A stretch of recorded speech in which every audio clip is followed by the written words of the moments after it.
Welcome to TPK Roleplay. And welcome to the 21st. I said it's got 21th episode here, but it's 21st. The 21st episode of our Curse of Strahd campaign, Dark Echoes. This campaign, while based on the standard module from Wizards of the Coast, has been modified using additional content from a variety of sources. Dark Echoes will be a vivid exploration of Gothic horror tropes and monsters of all kinds. It may be a brutal, stressful, and grim experience and is not for the faint of heart. Please know that those of us around the virtual table have given our consent to explore these topics together as respectfully as we can, but if you, the viewer, should feel uncomfortable at any point, please make sure to step away, get some air, stretch your legs, and check in on us again later. And with that, I am Lukalok, and I will be your dungeon master this morning. Players, if you'd like to go around and introduce yourselves. I would love to. Hi, I'm Oseric Franco. I play Irina Kolyana, the Human Ranger. She got an owie, and she's tired and ready to find a place to sleep. And she's very excited that her friend Colin is with her. Colin? Hello, everyone. My name is Kohlrabi. I play Colin, the human antiquarian, and I feel great. Tip-top shape. I collected some ashes, and now I can do some weirder shit once again. It's been great.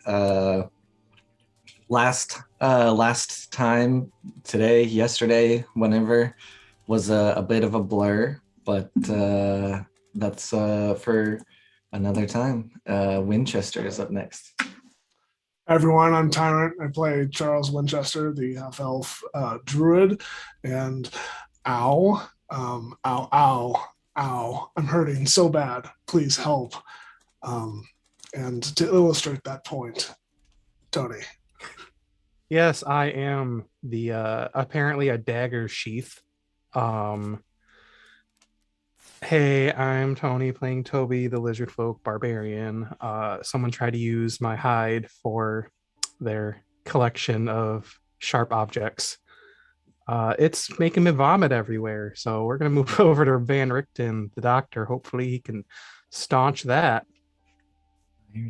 Anyway, hello everyone, I'm Turk Scented. I'll be playing Dr. Rudolph Van Richten, monster hunter, and apparently is Toby's fucking poison extractor.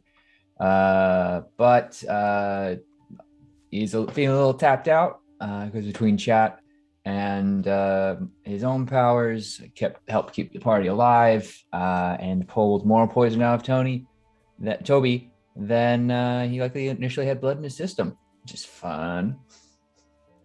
But Do you have to suck it out? Yes. Ooh. With magic. Oh. Bonk. You perv. Bonks everywhere. It's too early. Are you sure you don't want to do it the old school way? Put your lips on some Toby hide? Actually, it's not good for you. It's not good for you. Are you saying that your skin is poisonous itself? Listen, one, Toby could use some lotion for his scaly skin, and two, you can envenom yourself doing that. Well, you spit out the venom afterwards. You don't swallow it, silly. God Anyways. damn it, purple. God damn it. Gosh, they Purple. were so lost last time without him. So, Ta-da! Look at you guys. You need your relief in the darkness. We were lost without you, Colin. It really just felt like you weren't here last time. Okay, so I will bring you up to speed, Colin, since you were a little out of it last time. You were I remember most of it. uncharacteristically quiet. So you all crossed the Raven River crossroads on your way into Krezk.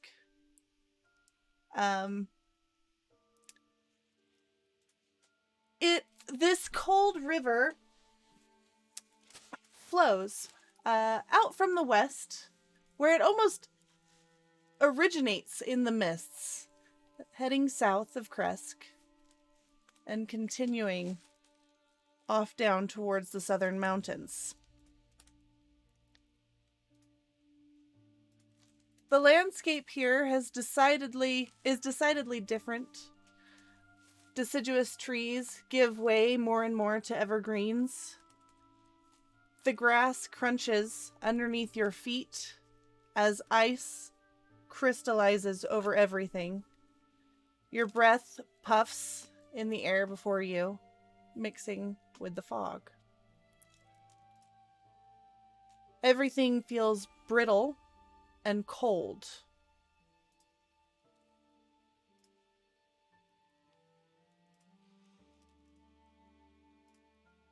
As you walk along the road in this cold, heavy fog, it feels as if all of the trees are standing silently, watching you.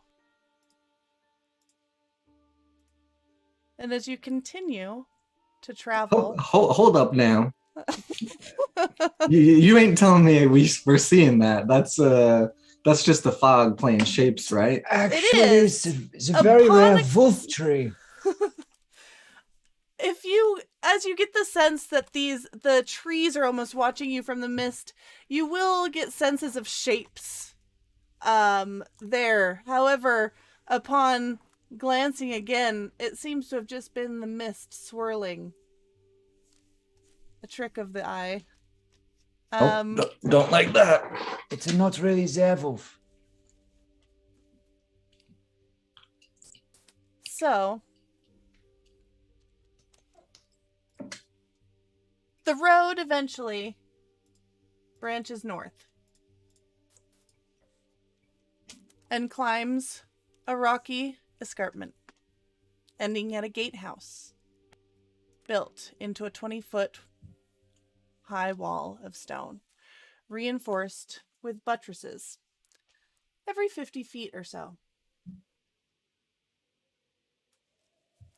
The wall encloses a settlement on the side of a snow-dusted mountain spur. Beyond the wall, you see the tops of snow-covered pines and thin, white wisps of smoke. The somber toll of a bell comes from a stone abbey that clings to the mountainside high above the settlement.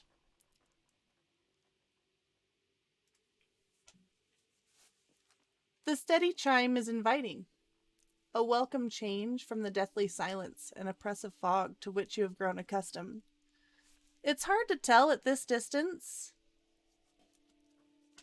but there seems to be a switchback road clinging to the cliffs that lead up from the walled settlement to the abbey.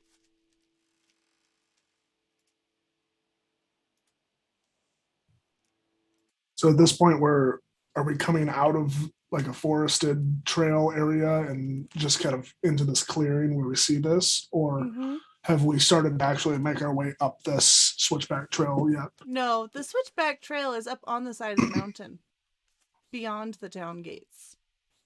So it goes town, switchback trail, abbey. Yeah, and I can show you again really quick just so you have it in your journals. Oh, I see. Okay. When did it become winter? The further and further you headed west. May have noticed we've changed biomes. We're in the forefront now. I hate winter. Yeah. Pell, welcome to Barovia. It doesn't like you much either. Well, it hasn't really gotten to know me now, has it? I'm a pretty nice guy. Does that mean you're willing to tell us more about yourself, Colin? Anyways, there's a town ahead, it looks like.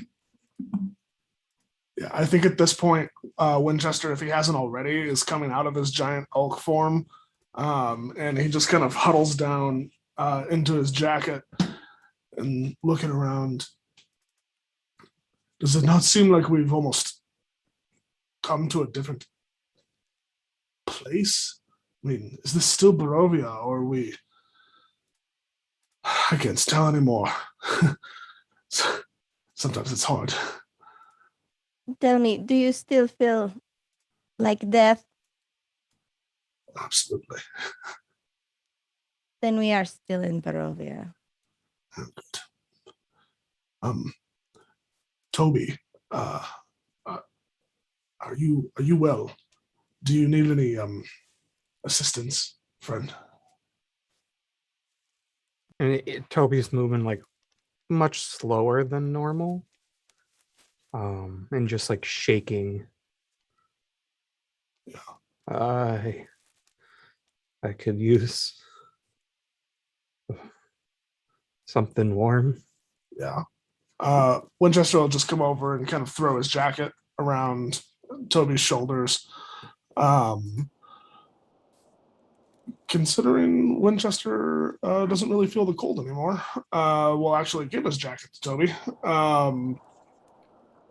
And we'll dump a level 3 cure wounds into him as well.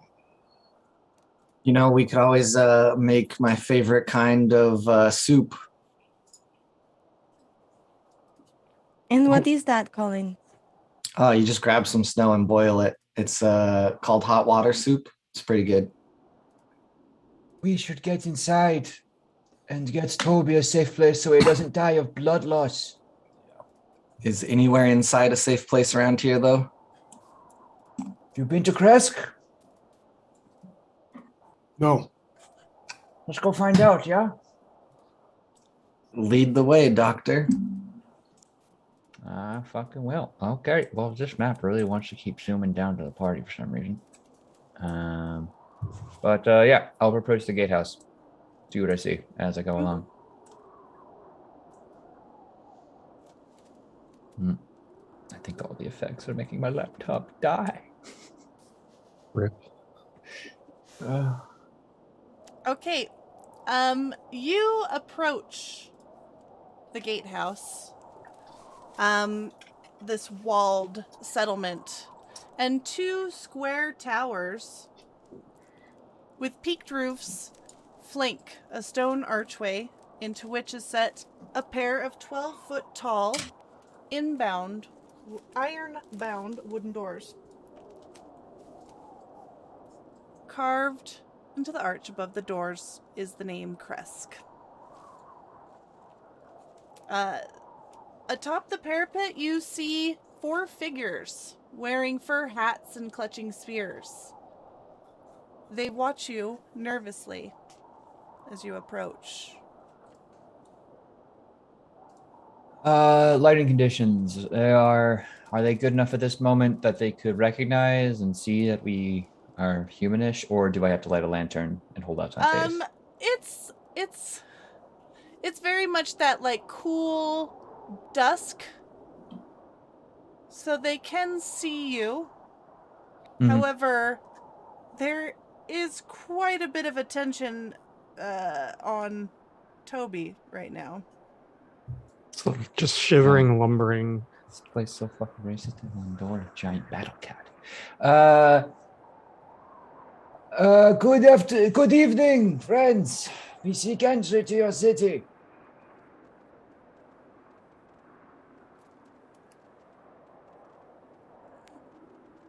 May I ask, where do you hail from? That's a tough question. Where do you hail from? No, shut up. Beyond the mists. Beyond Yeah. the mists. Most of us were brought here unfittingly. But we've come from Barovia. Long way. At least most of them. They're gonna actually kind of mutter to themselves a bit, and over the cold wind, you can't really hear what they're saying. But the first one will turn back. And what brings you this far west? And his eyes are definitely on Toby now. Do you require healing? Are you cursed with some affliction? Could I get a really quick sense motive or maybe even like a history check to see if playing that angle could be advantageous to us. Yeah, do what, like a history check? Yeah, like general history of Barovia or like an Yeah, insight. go ahead. Do a history check. Okay. 23. Okay, so Krezk is actually a pretty small, close-knit town. Honestly, you don't know a whole lot about it just because it kind of keeps to itself. You know, most of it works on sort of like a trade and barter system within the community, almost like a commune type system, mostly relying on Mhm. farming and livestock. However, there is the Abbey that you know was once a holy site named for Saint Markovia, a woman that led her forces of the Morning Lord against Strahd and was ultimately defeated. But since then, there's rumors of some distant pilgrim that has come and stays there healing people.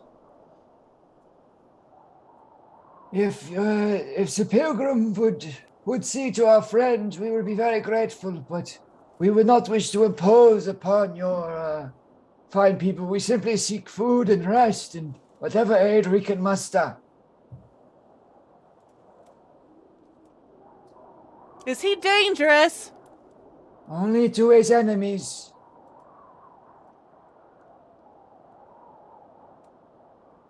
Not to the fine folk. All right, 1 second.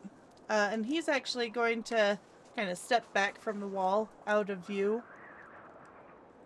And leave you guys standing there in the cold for quite a few minutes before popping his head back out. If he consents to being bound as to not hurt the residents of our village, we may grant you access and a night's rest before you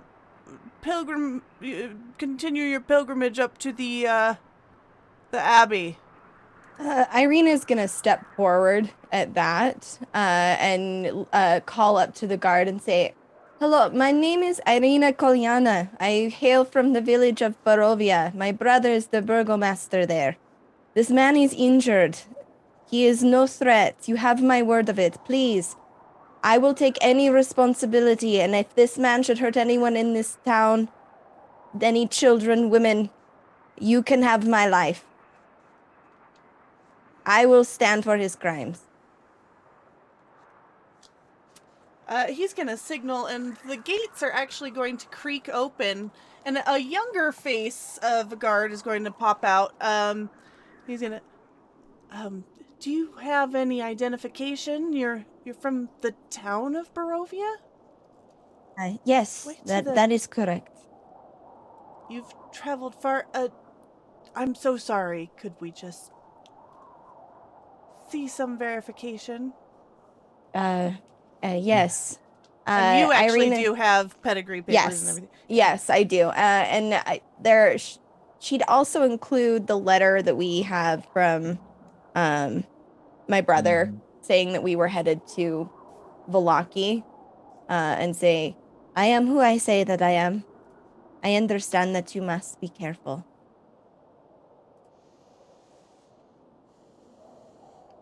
Okay, this looks acceptable. And he will hand it back to you and make a gesture from behind the gate, and it will continue to creak open, and you will see that one of the other guards is there kind of opening the system, allowing you to enter. The older guard that you were originally speaking to over the wall has climbed down and is there to greet you. Spear clutched tightly in his hands, eyeing Toby over. I'm just gonna put myself between him and Toby, still huddling the jacket around Toby, and just kind of glance over and say, "Thank you, friend. The cold is biting, to say the least."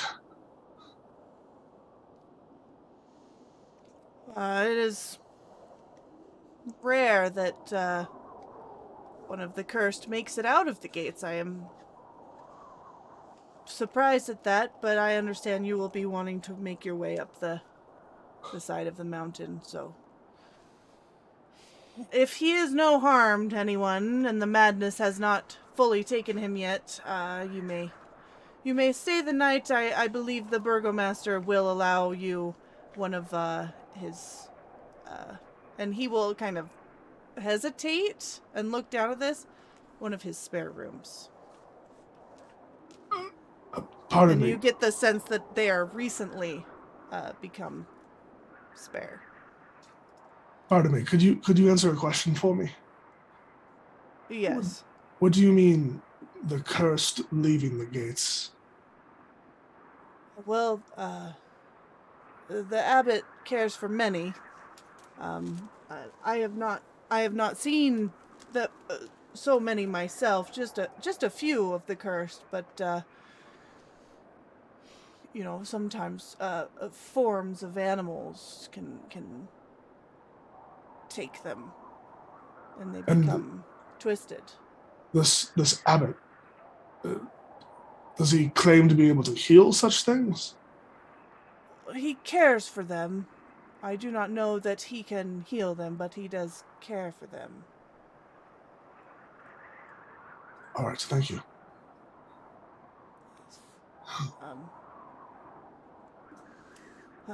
Oswin here will see you over to the burgomaster's house. Thank you. And the younger faced guard will kind of step forward. Right this way, ma'am. And he will lead you further into the city.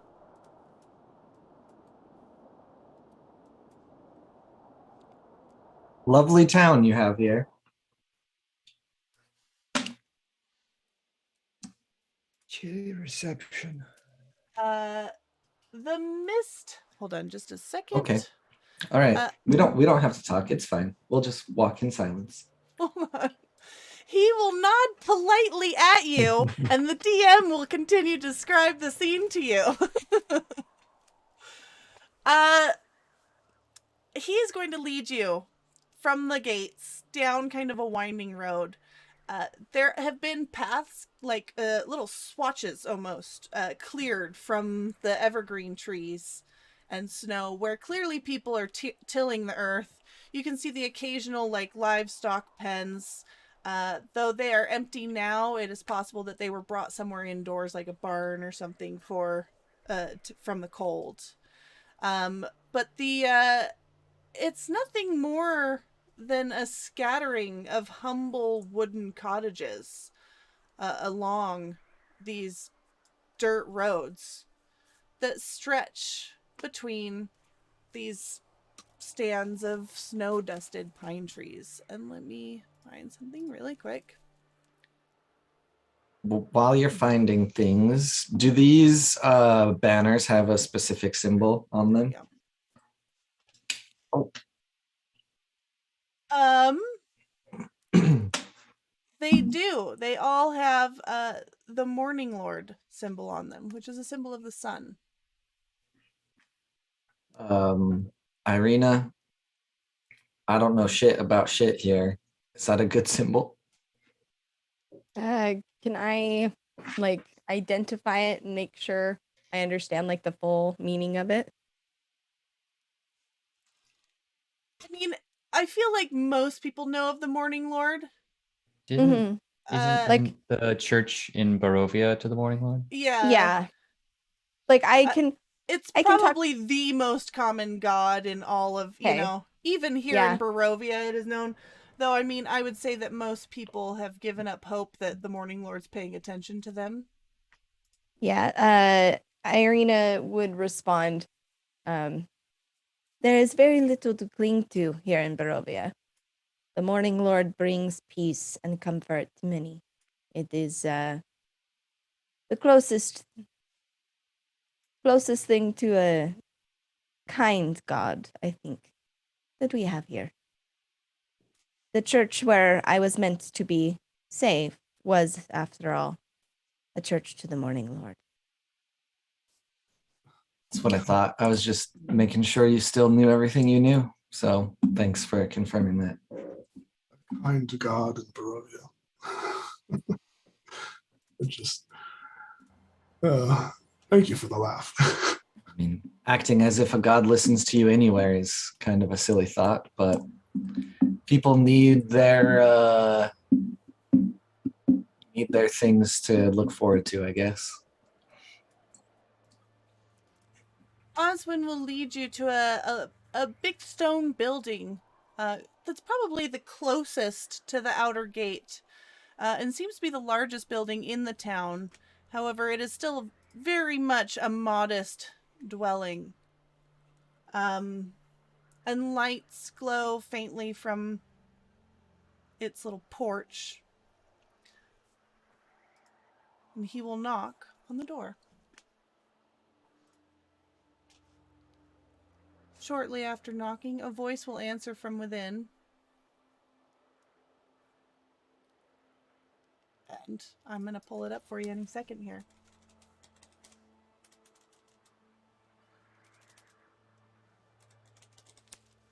And someone will come to the door.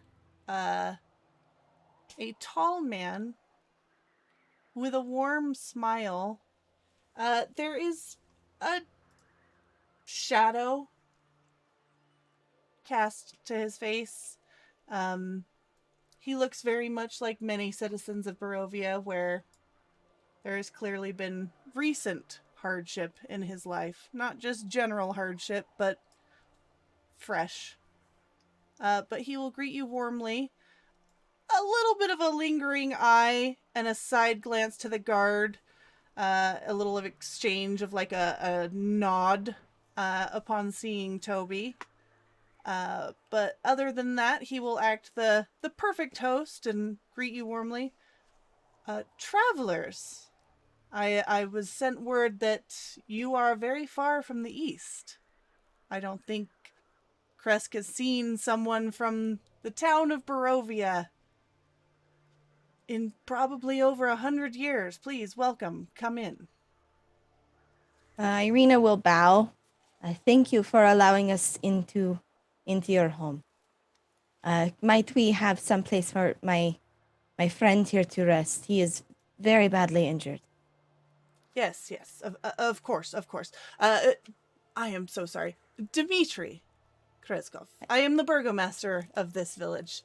It is my wife, Anna and Ilya are inside. It is a pleasure to meet you. I'm so sorry. I am Irina Kolyana. Wonderful to meet you. And the rest of you. Colin. Dr. Charles Winchester at your service. Doctor. Yes. Dr. Rudolph von Richten. Toby's just labored, shallow breathing. This is Toby. Yes, no, of course. Come in. And he's gonna look past you at your very large tiger, Van Richten, and just, I am so sorry that your war beast there. War beast. I do not think I can allow it in the house. Will it be able to control? Is it trained well? We have many livestock upon which we rely for food. Oh, nine. Khan is very much better suited to more monstrous prey, and he's just eating a bit, so he'll be fine. Hey, Khan! And I'll whistle a little bit and motion my hands and indicate that he should stay outside and nearby so he can hear me if I whistle again. Okay.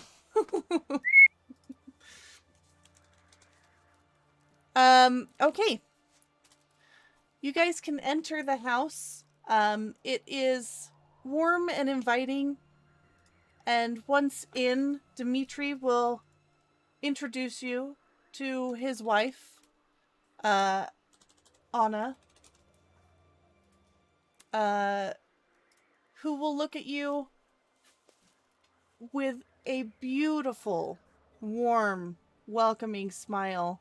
And Toby, she will, after, again, an exchange of glances with her husband, very gingerly reach out, not actually touching you, but reaching out to, like, kind of guide you towards a back bedroom, which was clearly at some point in recent history a child's room, but is now empty. And there is dust on quite a bit of the furniture and surfaces. You may sleep in here. I do not know anything about tending the cursed, but hopefully you can rest quietly. He just collapses on the floor. Yeah, she will nod and just kind of close the door after you collapse and head back to the rest of you. I'm so sorry, my son is out at the moment, but we were just about to sit down for dinner. Could I offer you anything? We will take a few moments to gather ourselves. Your hospitality is already... Oh, of course. You know, of course. So sorry. We honestly, you will notice that Krezk is not even have an inn. Not many make it this far west unless they are seeking healing or aid from the abbot. I will see you. I have some rooms available that I can see you to. If you don't mind bunking up. That would be... We are used to much worse traveling accommodations. This is lovely, beyond our wildest hopes. Thank you. Of course. And she will lead you back to 2 rooms on the other side of the house. Again, very clearly at one point children's rooms, but empty now, with a fine layer of dust on all of the belongings. And you guys can have a moment. She will let you know. I am, of course, getting dinner ready, but it will be a few minutes. I'm so sorry. But of course, then it will be ready, and you are welcome to eat if you would like. No worries. Thank you for your hospitality. And then, if no one has any other questions for her, after she leaves, I'll ask the sad question. Do these kids' rooms look like kids grew out of them or stopped at a young age? It looks like they stopped at a young age. Unfortunate. There's 2 rooms. One was very clearly a younger, like, toddler age, and one was a little older, judging by the toys and things like that. You'd wager probably like 8 or 9. Oh, kid ghosts are so much fun. It's going to be a lovely night of sleep. Assuming their souls weren't put to rest properly. Do any souls rest properly around here? It's possible. Well, if it's possible, when I go, make sure that it's possible for me. Irina, do you mind if I bunk with you? I'm going to check on Toby, but I'll put my things in the bunk. Yes, that is fine. Toby, I'm assuming we've gotten Toby kind of in here. Yeah, I'm sure as well one as of we you can. could have gone and checked on him in his other room, found him sleeping, and if you wanted to either drag him to one of the rooms that you're staying in, or just check on him, you can. Irina would have gone as Winchester's getting his gear kind of settled down. She would have just dropped her stuff and moved quickly to where Tony was sleeping. And she's going to drop a Cure Wounds just real quick. Just enough to get him like up and moving a bit. Let me go ahead and cast that real quick at first level. So 7 healing, Toby, as she comes in and just whispers words in Sylvan and lays a hand at Toby. We are gathering together in the rooms in the back. It would be best if you joined us.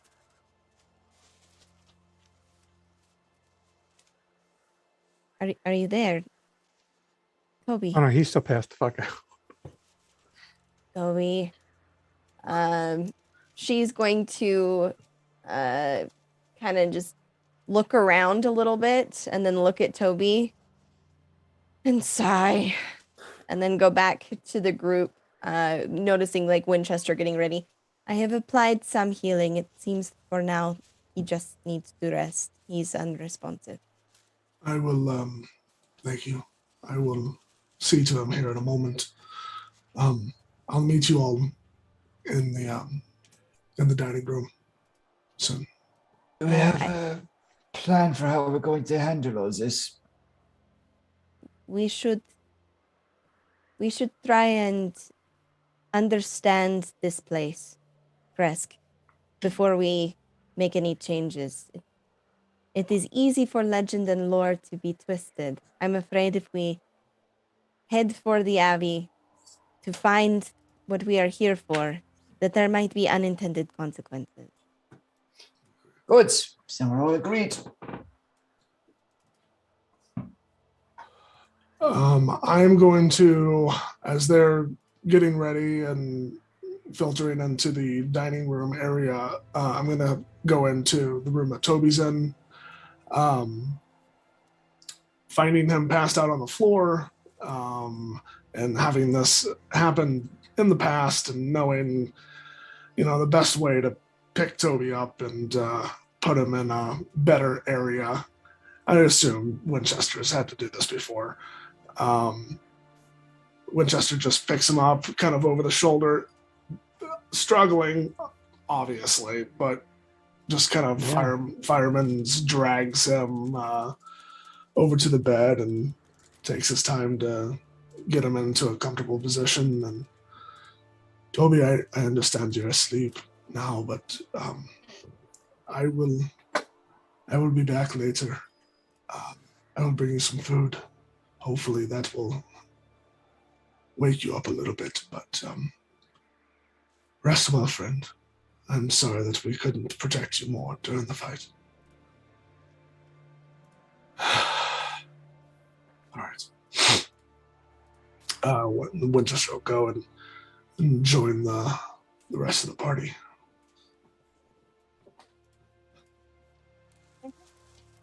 Are you guys talking there? What are you doing there until dinner? What is where are we being? Is there like a study area or a sitting room? Not so much. This is a pretty modest house. It's got these main bedrooms and then just kind of this central area upon which everything kind of happens, like the dinner table, the kitchen, things like that. If you want to go out into that center area, you can. Just to be clear, none of these people we saw are undead secretly, right? No, none of them are. I guess I'll do a little walkabout. I want to see, gonna be a weirdo who stares at people's portraits on the wall, but I do want to see the house and fully take in the details. So if there's any artwork or notable religious iconography or family portraits that are on display, any finery, because it sounds like pretty bare bones if what you're telling me is true. So anything to have on display should probably be noteworthy. Yeah.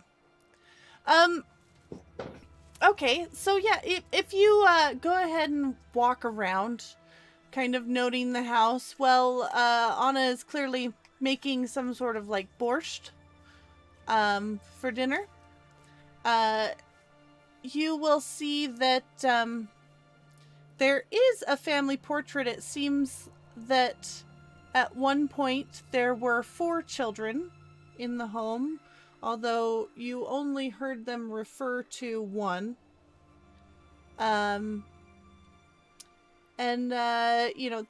There's what looks like downstairs, you would guess, just based off of how the house is built.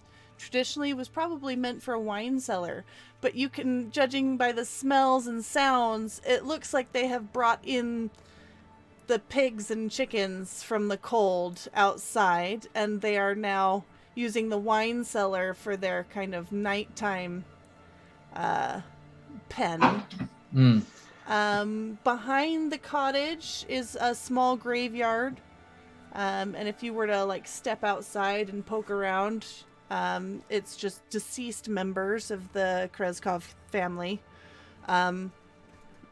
One of the graves, it looks like all of Dimitri and Anna's children are buried here.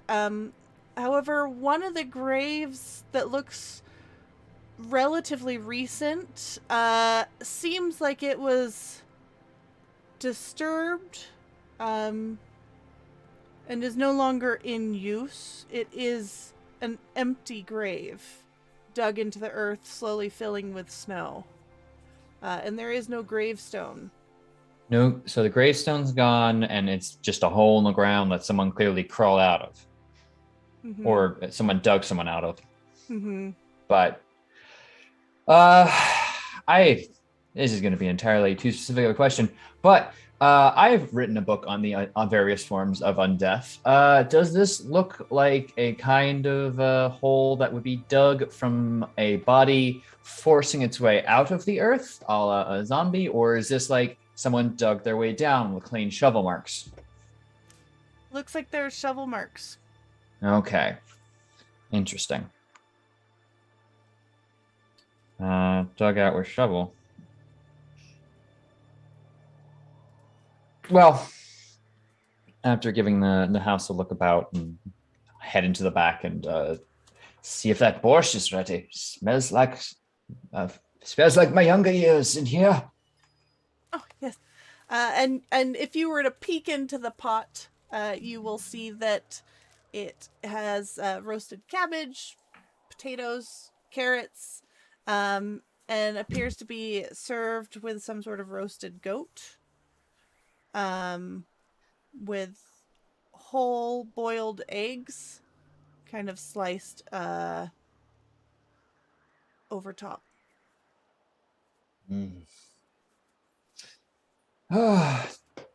Just like back in the old days. You're entirely too kind to us to share this meal. Of course. I would have made more. And you will. She's actually saying that, but there are 2 large pots. So it's almost as if she was expecting you. And she's like, I would have made more if I had known you were coming, but of course, this should be fine. If you would tell your companions, I shall start dishing up. My son should be home soon. He knows that dinner was about ready.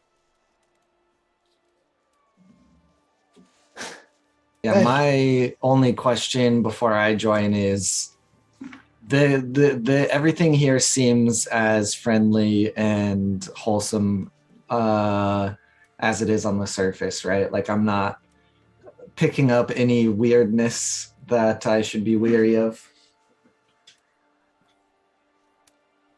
I'm unsure of how to answer that because you are still in Barovia. That's so compared. I don't think there's ever this place is super warm and welcoming and inviting compared to other places that you have been.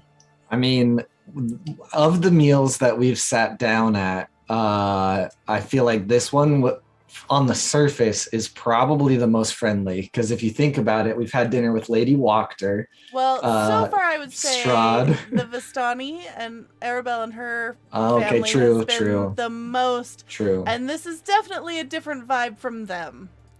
But if we're talking just native Barovians, yeah. I mean, it's depressing, but I'm not afraid for my life. There is a sadness to this house. Yes. Okay. All right. Well, to get it out of the way, I'll walk in and join Van Richten looking at it. Good soup. Borscht, actually. You can find it's more of a stew. I should have seen that coming. Good stew. I'm sorry, would you making Oh, I making a didn't. joke of it? It's just something my people say very often. Your people. Is that what you call your generations these days? Yeah, get with the times, old man. Arm punch. Hilarious. Yes. Excuse me, ma'am. I'm sorry for my companions. Is there any way I can help you set the table or finish preparing? Oh, no, it is fine. If you would just take your seat, and she's gonna set out bowls. And about this time, is when her son is going to walk in. A young man, looks like he has probably about 14 or 15 years on him. He kind of walks in with barely a glance for the rest of you and walks right up to her. And she will give him a kiss on the forehead. He has quite a large scar down the front of him, coming down from the top of his head. It does appear healed now, but whatever caused that was at one point very serious, just judging by the size of it. And he will look at you. Good evening. Welcome to Krezk. Not making eye contact with any of you, and then sit down at the table. Dimitri will come in, book in his hand, like finger kind of in the book as like a placeholder, where he will find like a little sheet of paper and set it aside and join you guys at the table. And Ilya will immediately start digging in, at which point Anna will kind of laugh and just say, remember to breathe, dear. Make sure to use a napkin. We do have company. And he quickly finishes a bowl and then starts on the second one. The rest of you, of course, dig in. Teenage boys. Yeah, no, he is like a teenager. His body's in great need of nutrients, I imagine. And with home cooking like this, who could blame him? And I'll sniff and sample some borscht. Yeah, I mean, it's borscht, so it's wonderful and hearty. it's wonderful. If that DM, is- I will not allow listen, you to insult this one's cooking that you made. It is very warm, very hearty, and you can tell that it is full of nutrients. Delicious cabbagey nutrients. This is better than some stupid salad, I'll tell you that. Thank you so much for this great warm meal. Of course. Afterwards, of course, we will have goat cheese and berries for dessert. I know it's nothing fancy, but of course, it's just a little something I have ready. Lovely. That sounds wonderful. Luca, can I please try looking, just obviously not being obvious about this, but as I'm eating, I'm trying to kind of analyze Ilya's scar. Mm-hmm. And with my knowledge of medicine and the wild, just, this kind of thing in general, can I determine what made that scar? Well, roll a medicine check. Okay.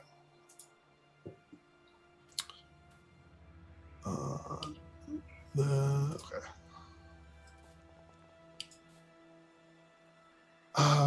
Well, think it probably is a 14, but when making it's up to you. I do have the healer feature when making a diagnostic medicine check. I do so with advantage. Okay. So depending on how you want to see that. No, No, go ahead. All right, so that's a natural 20 for a 29. Oh, okay. So it looks, it doesn't appear to have been made by, like, any sort of creature. It almost looks like it was a very bad, like, head wound that split back the skin upon impact. You would guess, just looking at it, that there should be damage to the skull, but he looks fine. And in fact, Anna will notice you, staring at Ilya's scar, who, by the way, Ilya is not paying attention. He is on his third bowl now. And she will see you looking at him, and you can see the way she looks at him is just with that kind of mother's joy, and she will look at you and just say, you know, he is our miracle. He was brought back to us. How do you say? Well, he had grown sick with consumption, and out helping in the fields one day there was a terrible accident, and we thought he was gone from us forever. But we took him to the abbot. We not right away. I didn't have faith. Who honestly believes anymore that there's anything out there watching for us? But Dimitri, and she'll like reach out and put a hand on her husband's, who's just kind of like staying very stoic, almost as if like not wanting to engage in the emotion of this moment in front of company. She'll say, Dimitri did not give up hope. He insisted that we try everything, so he took Ilya up to the abbey, and the abbot brought him back to life for us, brought him back to us. It is incredible. Did the abbot ask anything in return? Not to pry, but it is certainly a blessing. The abbot cares for all the cursed and helps with healing, but the most he ever asks is occasionally Wizard of the Wines ships up some shipments of wine for him. Then that's all he's ever really asked. Wow. Perhaps there is a good soul in this land. I believe so. He seems to be a very miraculous person here to help us, I believe. Does he take reservations, or is he a welcome walk-ins as ever? Well, you could. I mean, I'm sure he is very busy tending to all the cursed, but you could attempt to go see him and gain audience if you are. And again, like a glance towards Toby, if you are needing healing of your own. Yes. I'm still in a room. In his direction. Oh, are you still? Did you not come to dinner? The smell of soup did not wake you, Toby? Nah, man, I'm fucked. We will have to speak with him at some point, I imagine. But at the moment, our friend merely needs rest, and I fear he might not be able to make the climb on his own, under his own powers. And we've only just arrived, you know? There's much to see. Yes, well, and I know this may be a bit awkward to ask, but of course, this town is very small and our resources are limited, and we work very much on a communal way of living. So, it would be of great help if you would all help lend a hand about the village during your stay here, of course. just as long as you stay.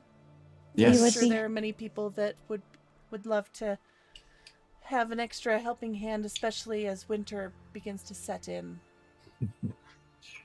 Oh, honestly, this small town setup is much more my speed than some of the bigger places we've been. More than willing to help, and I'm sorry to give you an inquisition over food that you've provided, but Oh no, of course you are travelers. I am happy to answer any question. has your family always I don't know, been the burgomasters of this town? The name is the same, correct? Oh yes, for ages. Going back and back. And how long has Abbott been here? I understand it's a fairly recent appearance. Well, we say recent, but I know that Dimitri, you said your grandmother remembered him as a young girl. He is blessed by the Morning Lord, of course. He does not age. He lives young and under the care and protection of his god. Our god. Sorry, real quick. Out of game, she said the grandmother remembered when the grandmother was a young girl, she remembered him. I guess it's just semantics in language where they're all related. Dimitri and said your grandmother. I thought for a second that she meant that they weren't related, but it's just a different way of saying it. I got it. Like I thought she was a stepmom for a second or something. No. Interesting. Damn it, Toby. So I'm glad you appreciate our small town, though. It doesn't come without its problems. We are currently a little concerned. Of course, there's I believe there's a wolf problem. We have been struggling with maintaining our livestock numbers as of late. have they been coordinated, or is this more wild wolves? Dimitri will kind of pipe in and just say, well, they seem to go missing mostly at night, so I would assume it is just wild wolves. But however, there's nothing to worry about. We have not gone without shortages before. We shall be fine. We have our grain stores and things of that nature. We shall be able to weather the winter just fine. Of course. I'm sure. But we wish to help, so getting as much information is quite helpful. Do you mean that the livestock has been disappearing from within the walls? Or outside? Yes, unfortunately. We have not been able to figure out how they are getting in. But they have figured out some way. Well, that certainly is something that we could look into. If you would like to, of course, you may. If you have experience with this sort of thing.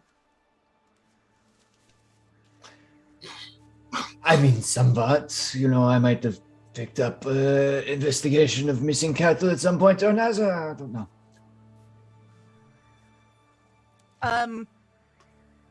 Ilya, by the way, is on his 5th bowl now. And some of the soup is actually Anna will hand him a napkin and just kind of nudge him in that we have company mom way, and just can I get a sense? Take it and sloppily brush himself, wipe himself off with the napkin, and then look around. Apologies. Can I get a sense of eating? If he's maybe a little too ravenous in eating? If there's something else going on here aside from just him being back from the dead, if something's not exactly right. What are you rolling? What skill are you using to determine this? I don't know. I would have said insight, but if it's like Does his rapid ingestion of food match up with any other monstrous features maybe. that you might be familiar with? So maybe like nature or You can try nature check, yeah. okay. Let's try that then. 26. Okay. He does seem to be avoiding eye contact a bit and a little too focused on his food. It's hard to tell, though, whether this is just Barovia vibes or I don't know. Listen, I had a teenage brother once, and I saw him eat 8 bowls of cereal in like 30 minutes at one point, and it was disturbing. So, it could be that something is wrong, but given his age, it could be that he is just of an age. Yeah. Okay. I mean, it was just concerning because it's like, okay, we're approaching Toby numbers here, so I just want to make sure. He's not a Theranthrope. Irina's going to, she's been quietly eating this entire time, at one point kind of fidgeting with her napkin in her lap and kind of staring down at her lap for a while. But she'll look up at Dimitri and Anna and say, you mentioned that this was a small village. Have the wolves attacked any people? Or has it simply just been livestock? No, it is just livestock. And Dimitri will pipe in saying, yeah, all we know is that there are livestock there in the morning and then, or in the evening, and then in the morning they are gone and there is nothing but blood. Is there a particular part of the village that this occurs, or is it rampant throughout? It has been various houses. I understand. Thank you. I am familiar with in Barovia, we have our own problems, missing people, things of that nature. Yes. So I wish to be sure. It can be difficult. My own home was under siege before I left. My father, he passed away as a result. So I understand how these kinds of things can be difficult. I am sorry for your loss. I hope that you find a different experience here in Krezk. We both it is a much different thing overlooking our town than in yours. Yes, it seems that way. They will finish up dinner. Ilya will continue to eat until there is nothing left in the pans. Just continuing to serve himself up soup. Only note is that after Von Richten finishes or gets close to finishing his first bowl, he will fill up a second, but not touch it just yet because that's for Toby. Okay. Luca, I'm gonna pull my new annoying thing. Looking at Ilya, has he ever died? Yes. All right, so I'm going to have to pull up the description here as I quickly look at him. All right, let's read this. When you perceive... Damn it. Okay, so yeah, you can recognize creatures on site that have been raised from the dead, including how many times that creature has returned from the dead. He has returned from the dead. He has only returned from the dead once.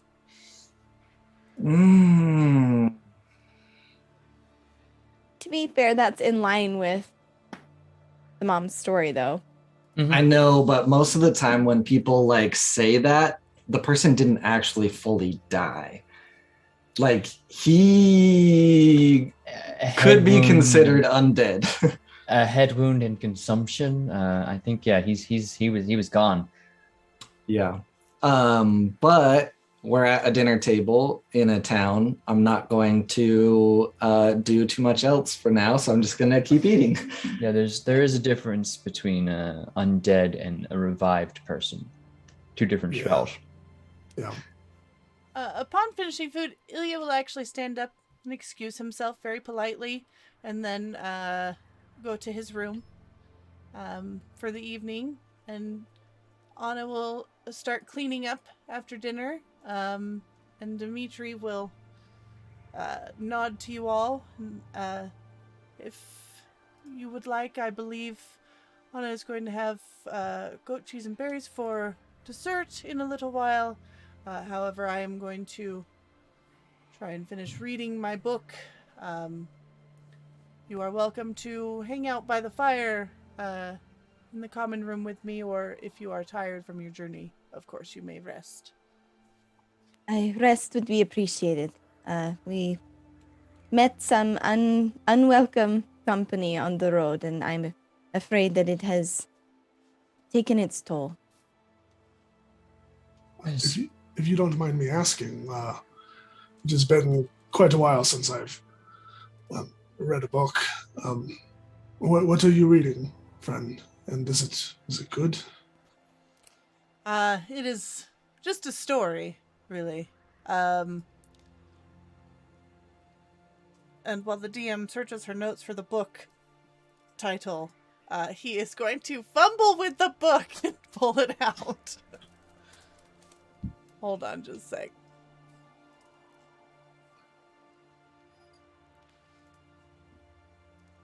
It's chronicles about a lion, some spellcaster, and a. He will hand it over to you and say, it is pretty gloomy.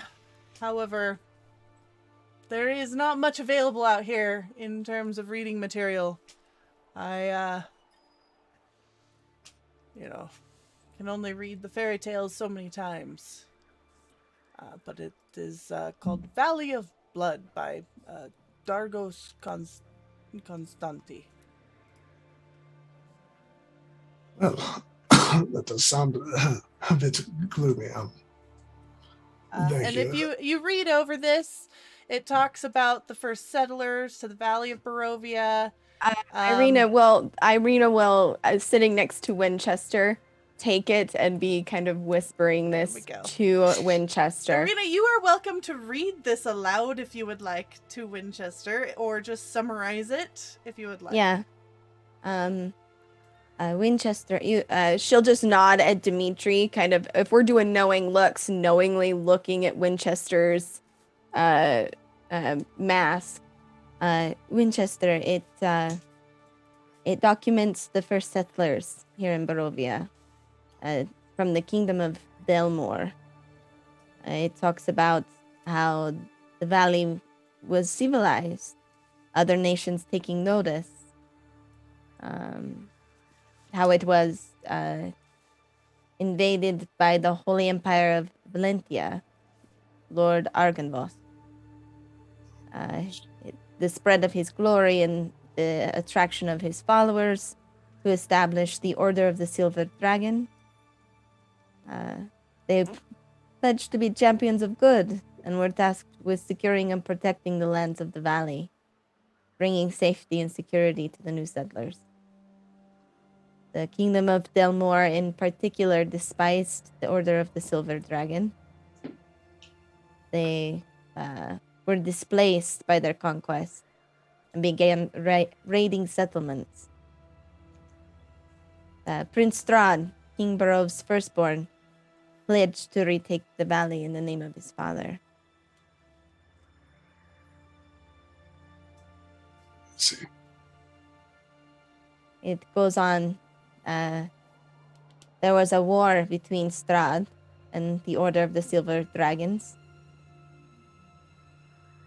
but they were no match for Strahd in the end. A tactical genius. They were outmatched by his armies and forced to pull back to Arkenvost's manor. There was a final charge, and the order was defeated. After nearly 20 years of war, Strahd established his dominion once again. We've heard mention of Arkenvost and the Order of the Silver Dragon, have we not? We have. I do not recall when, but I is- remember seeing there was a revenant that I passed on the way to meet back up with you, Irina. And he bore the symbol of a dragon. I wonder if this Argenvost still has some dominion over this land somewhere. Could be worth looking into. Irina will just kind of like, if we were hushed doing this, she will nod and hand the book back to Dimitri. A wonderful story. A small moment of something different, no? Yes, I don't know how much of it is fact, but it is an interesting story from history. Truly.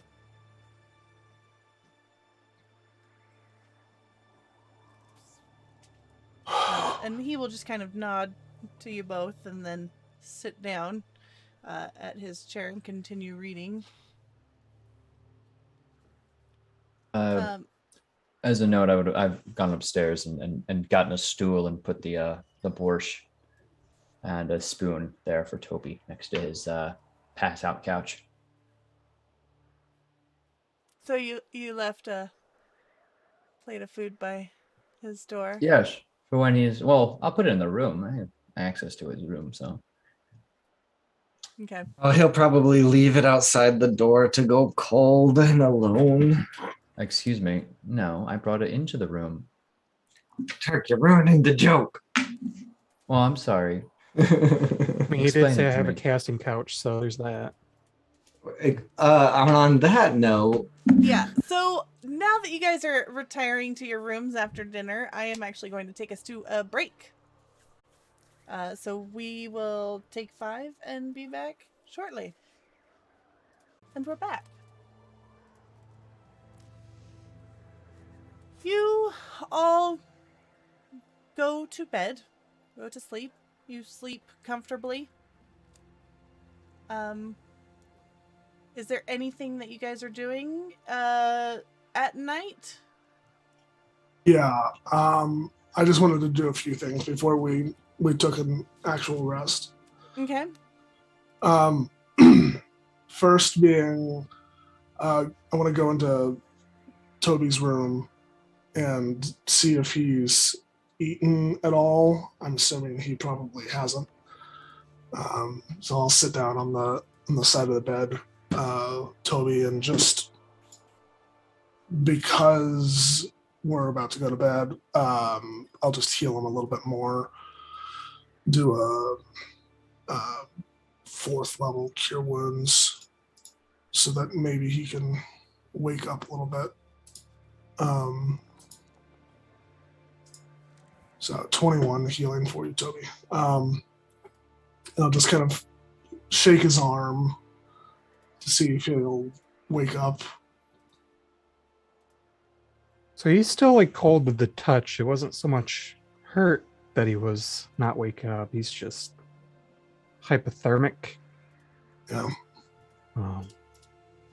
He feels a little bit better. And he'll like open a glazed eye at you. and just still shivering.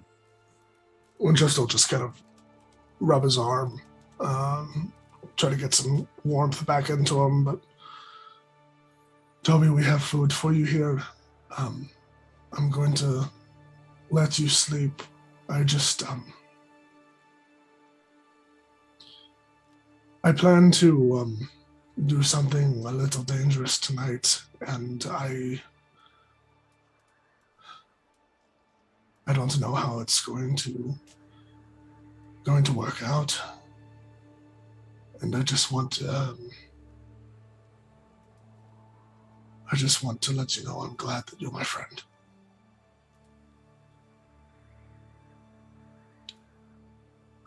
And he'll just shake. Why are you going? I need answers as to my affliction, and I'm going to try to reach out to the thing that's been talking to me. I don't want you to worry. I'm sure everything will be fine. I just wanted to let you know that I'm proud to be your friend.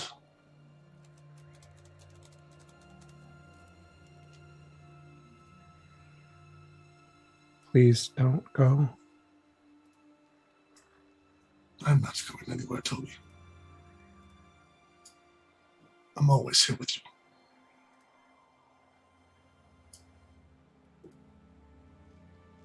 Get some sleep. I'm sure we'll have a big day tomorrow.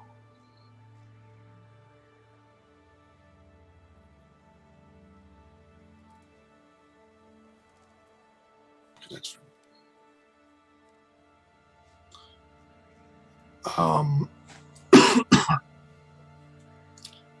After talking to Toby, Winchester will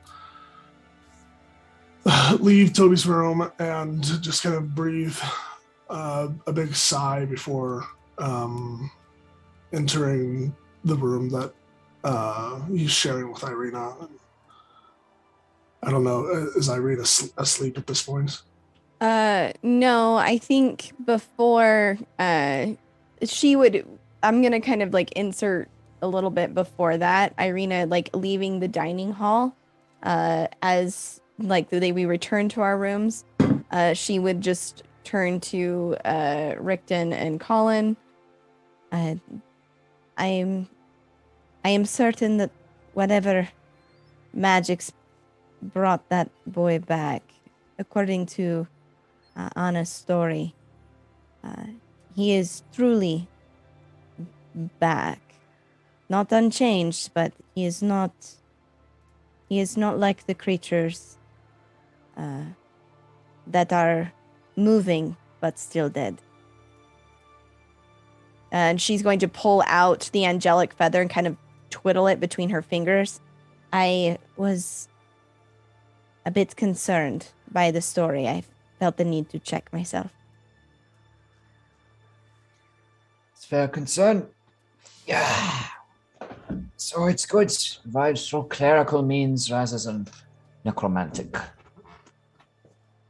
Perhaps, but there is something strange here. You know, there is a sense of sadness. Deeper, there is Barovia, certainly, but this light here, I do not know if I trust it yet. I wish to help these people and remedy their wolf situation. However, I'm afraid that the answer might be more painful than they realize. Very likely, yes. But that's how it usually goes. They cope with whatever truths they're willing to tell themselves, and we come in and show them it's much worse. What do you think, Colin? Oh, I don't know. What good does it do to think I'm here? I'm with you guys. I don't really have any other choices now, do I? Of course you do. You could leave. Yeah, I Go could wherever leave you wish. and wander this area, but I have no idea where it even is on a map, all alone with vampires and werewolves and who knows what else. Seems like a very educated decision. Didn't say it was the smart thing to do. I'm just saying you have options. Oh, well, helping those in need is never a bad decision. Colin, if you had other options, any other option that you could imagine, what would you be doing now? Oh, Irina, you pry and you pry. I guess I am have to nothing if not respect you for that. curious. I mean, I would love to go back home. I'd love for things to be like they were a couple years ago, but it's not the easiest thing right now. So I guess I'm here. I'm learning more about death, and that's good enough for the moment. And you, Richten? If not in a cold and snowy Krezk, if you had limitless potential and options before you, where would you be? What would you do? Probably in a cold and snowy Asa village. Hunting some other monster. Oh, books are right, you know. You enjoy this life then? It's what the gods have set out for me. You would not choose something else? Would you? Yes. Good. Then you can still beat Strahd. I feel like Van Richten's the only one that's chosen his path out of any of us. Yes, everything I have done has been quite in my control and certainly not reactive to any outside stimuli. How are the royalties in Barovia? Well, you saw that I had exactly one fan of my work, and they wanted an autograph to sell it. I sell my book as a future. Probably for a finger. Well, consider yourself to have 2 fans as I pull out the little pamphlet of Van Richten's I have and then just flash it and hide it back in and pat my coat. Hope it serves you well. I mean, it's a little bit derivative and isn't fully fleshed out, but you know it does the trick. You can only fit so much scientific detail into these things, you know. It's just a joke, Van Richten. It's been very helpful, of course. Yeah, looks like it's been a bit burnt, so.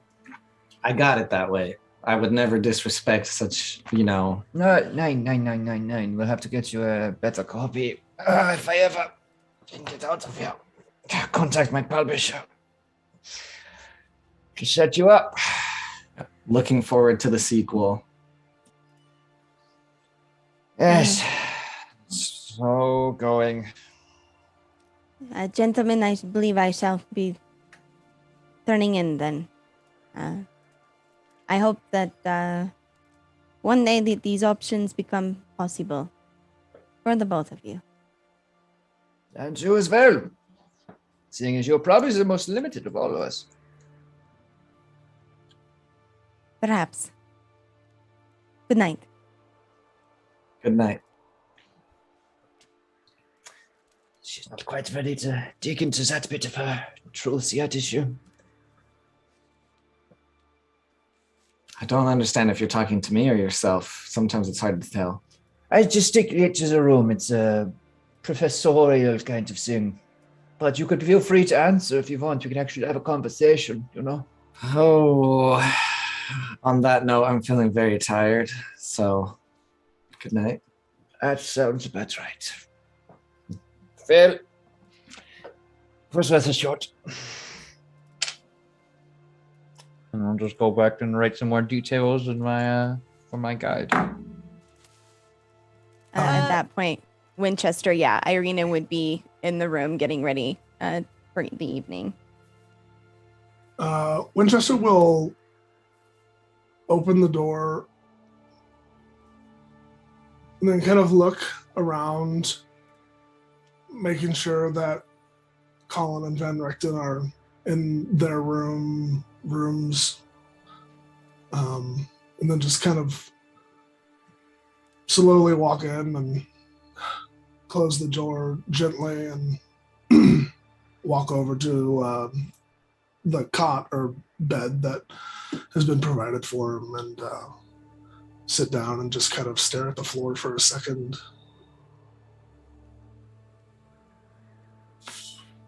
Winchester, how is Toby?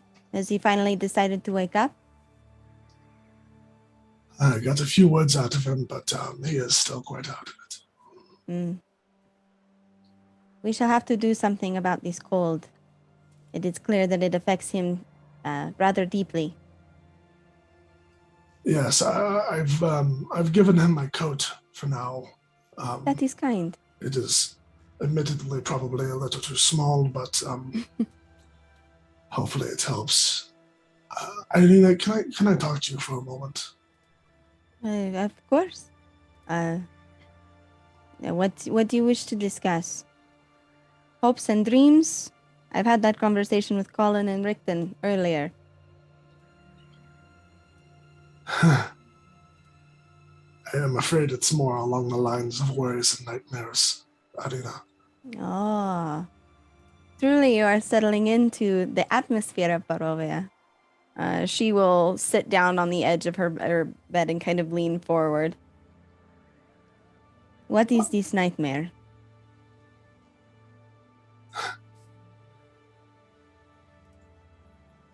Ever since I have been here, I have been afflicted by this curse that you see. Your eyes. And Winchester will take off the blindfold and expose the truth.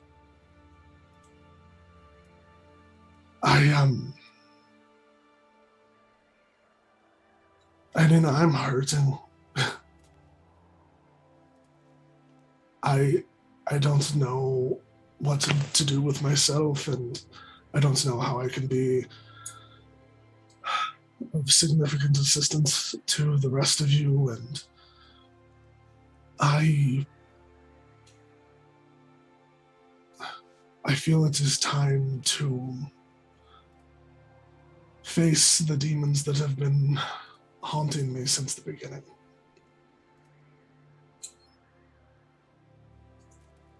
But I am terrified.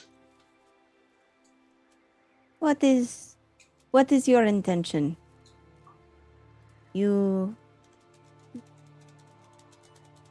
I cannot imagine how difficult this has been.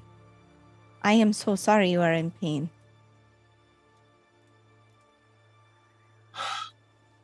I mean, to be completely truthful, I wish to confront the being that has been plaguing me, but I am worried that I will not make the right choice. As much stoicism and confidence I might put out in handling the dangers and the terrible things that we've experienced, I am constantly confused. I don't know what I'm doing. I've already proven to myself and everyone else at least twice that I will take the easy way out if presented to me. Oh, Winchester. At that, she'll get up and like move across the room and hold his face like in her hands and getting close so he can see her and say, "This was not the easy way out. I understand the sentiment, but I don't know if you are looking for a kinder choice, a better choice. But have you questioned if one even exists? I believe there is a choice that will not destroy my soul, if there is such a thing. And I believe we have conclusive evidence via your telescope that at least something of the kind is present. And you can see that mine has been twisted. Irina, like, hearing that, she's going to go to her pack and pull out the telescope again. GM, and can I look at Winchester again through this telescope? Yes. Through the telescope, he appears very solid. As if a part of this land.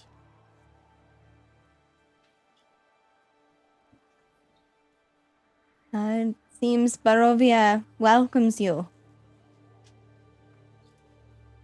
That is what worries me. It's not so bad. It is alive. How can I help you? Is it a question?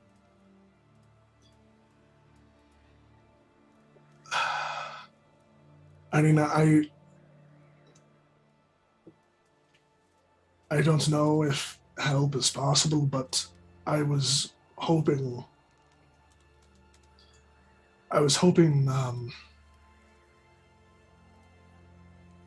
if you could give me something that would help me remember who I am.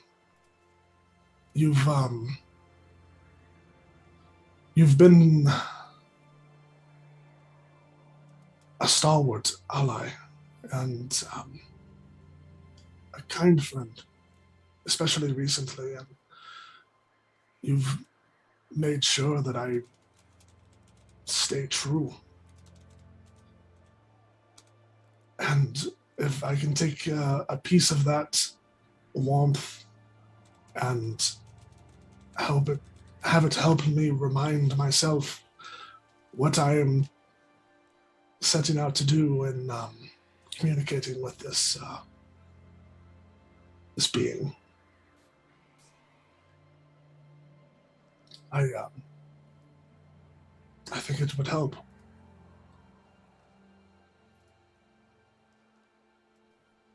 I would gladly give you what you need. I only caution that the further along we go, the deeper into this hellscape that we descend.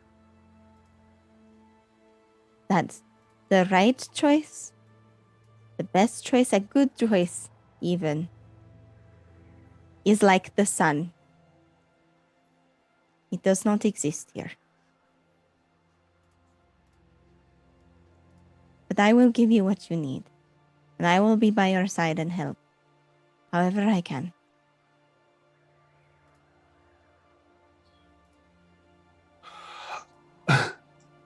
I know it may seem strange, but would you consider a trade? A trade might be advisable. What is it that you're seeking?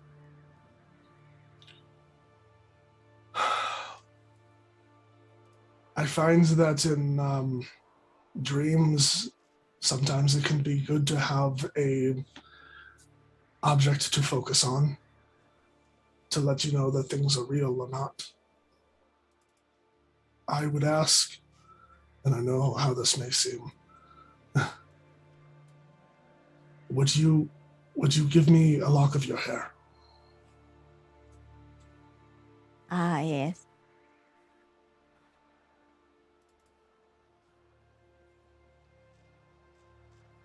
This hair is almost as if a curse. I would hate to send you before something. With something that brings nothing but unwanted attention and dismay. But if you think that this will help you, in your quest against the dark, I will happily give you a bit of flame. And Irina will pull out the rat skull dagger, taking the ends of one of her hair and just cut off a lock and hand it over. Thank you. You are welcome. And to be clear, this hair is not a curse, Irina. It marks you as something more, something greater. Someone who has a choice. You know what I would choose if I could have any option in the world.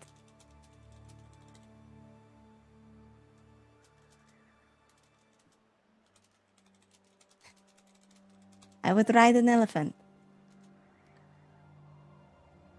I would be far from this place. And I would sleep always in the sun.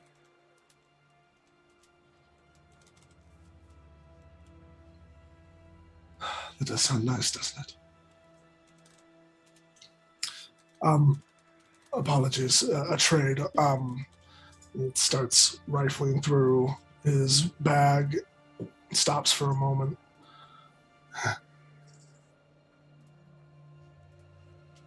I have something I think would fit you just fine. And he pulls out a rock, just a smooth stone. I found this a while ago, and it's been somewhat of a token for me. There's magic in this rock. And if you let its intentions fly true, it will always hit its mark. I think it is the truest thing that I have to give. Then it is a pact. And Irina will take the rock and kind of hold it in her hand. Choose the light, Winchester. Choose things outside of yourself. Because we are now in an agreement, and I will be very put out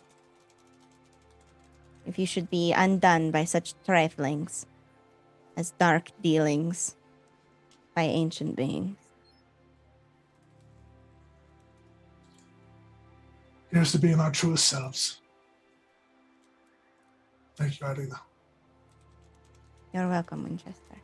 Be careful. I would. Winchester's going to take the lock of Irina's hair and tie it into a loop and wear it either as a ring on his pointer finger or a bracelet, depending on how long it is. And he will go to sleep looking for a meeting. He's reaching out during his sleep.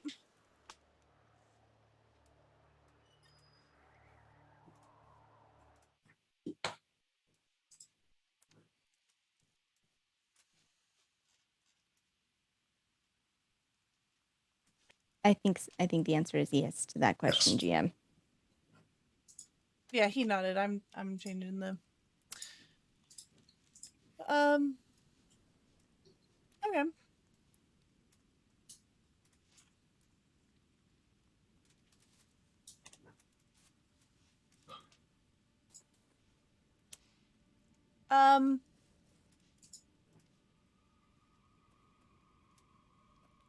You, it's a familiar feeling. After drifting off to sleep, you fall into darkness and feel like you're floating. except that it's not just your body that's weightless. You again have that uncomfortable feeling that your body isn't there. There's no sound or feeling. Only the complete darkness. And then, again, that familiar change. A sudden acceleration. You can feel your mind stretching, being pulled towards something. Feeling like you're about to be torn in two. There's no pain like you remember it, but it's a much deeper hurt. And then just before you hit the breaking point, you open your eyes. You do have a body again. It's not quite the body you remember.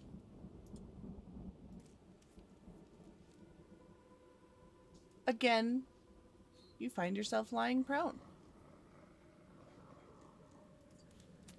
Completely nude, without any sort of gender. You feel like an imitation of a body hastily constructed as a vessel for you in this place. You slowly sit up, your head still pounding, and look around. It's that now almost familiar dim twilight. But you can't discern the source of the light. You're in the middle of a graveyard again. A cemetery that extends in every direction as far as the eye can see. And right behind you is that same headstone with your name on it.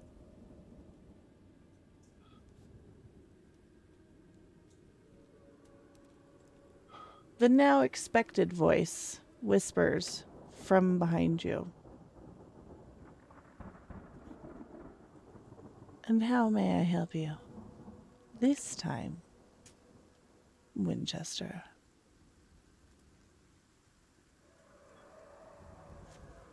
The figure appears human, wearing billowing black robes, ancient, rotting away on the body.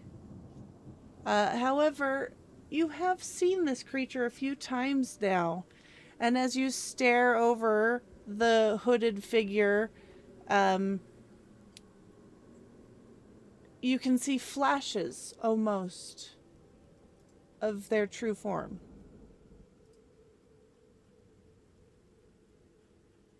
I have come to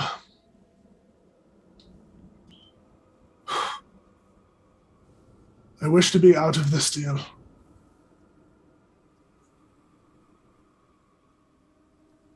I'm sorry? What deal? You have taken many things from me. I have given many things to you. I wish these gifts to be rescinded.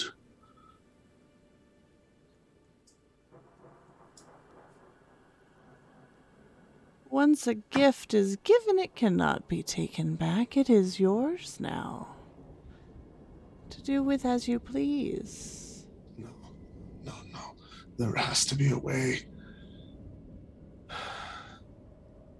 There is always the option. This is probably true, but I don't understand. If this were a deal in your mind, then what would be my part in it? What would be my gain? I don't know. I don't know what you have to gain from tormenting me. Tormenting? You can see clearer than all of your little friends. You can see danger before any of them. You can see true forms. I am blind to life's beauty now. This thing you have given me is... I don't want it.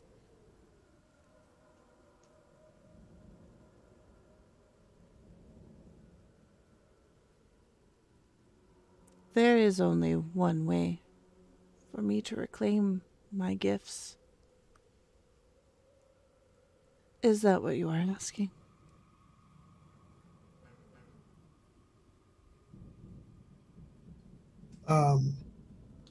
Winchester looks down at his hand where he tied Irina's hair.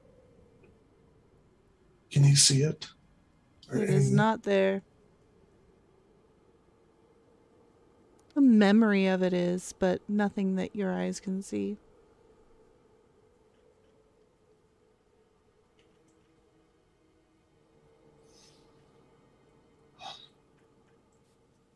I wish to be free of this.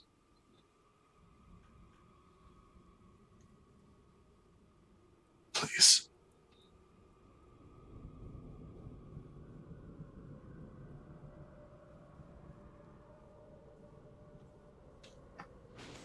I will offer you a choice. You may regain your sight, but you will need to claim it from others. A sighted creature a day. A sentient sighted creature a day. One who can actually see the beauty of the world. Or, if you truly wish to be free,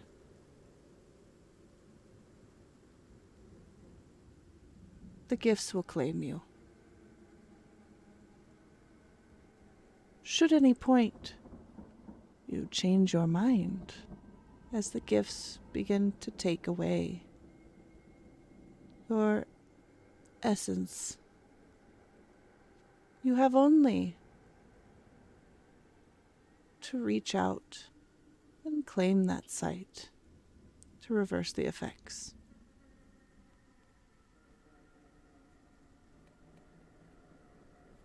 I can't take sight from other people. Then waste away into nothing. It makes no difference to me. Why approach me in the first place, then? I saw potential.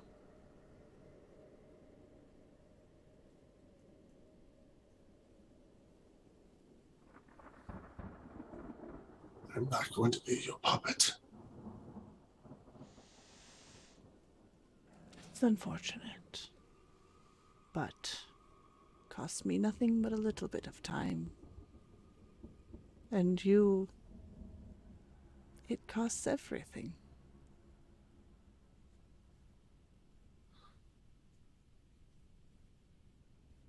That is fine.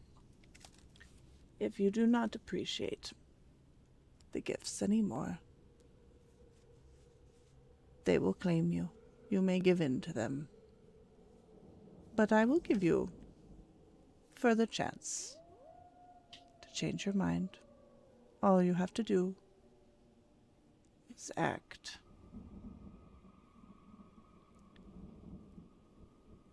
All around you, at the edge of your sight, the graveyard begins to dissolve. The hooded figure before you lingers just slightly longer than the graveyard around. And even though the hood obscures their face, you know that they are grinning. The ground, the headstones, and the very air itself begins to dissipate like mist in the morning sun. It closes in around you from all sides. You awake, feeling cold, down to your core, back where you fell asleep in your bed.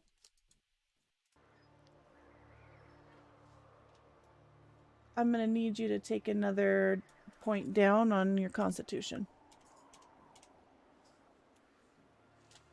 You feel much weaker.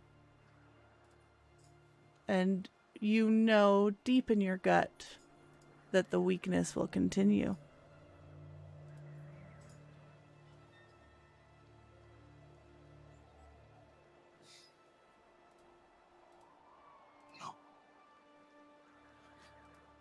No.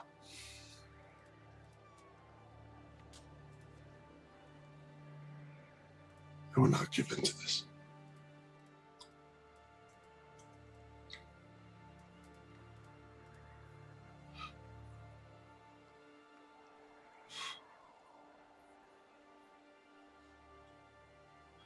As I awake,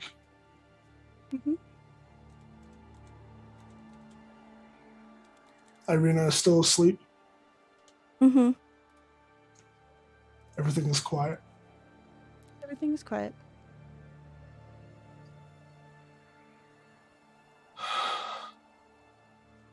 I will not give in to you. This is my life.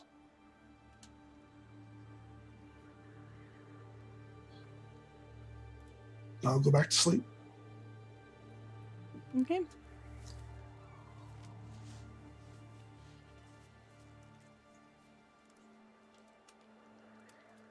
The morning comes uneventful. Other than that, everyone else slept just fine. Is there a wood stove in this house, or like a source of heating element? Yes, there is. Okay.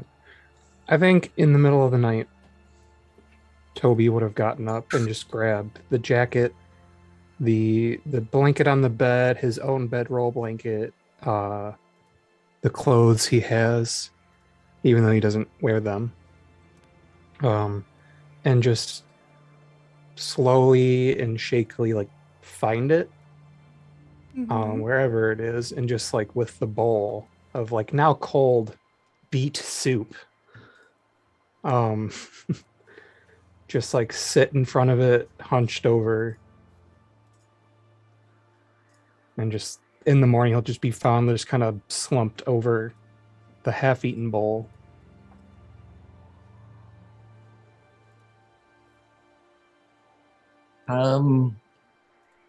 Realizing after the events of last time and looking at Ilya and other things, I have a pretty wild idea in my head that dawned on me while I was resting. So I'll go find Winchester and try to hold back my giddiness and just look at Winchester. Winchester, do you trust me?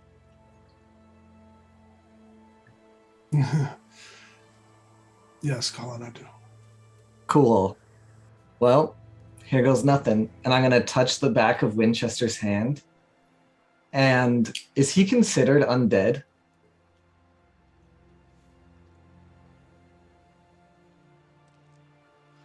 Or dead? Dead or undead? You know what? I don't know if he would.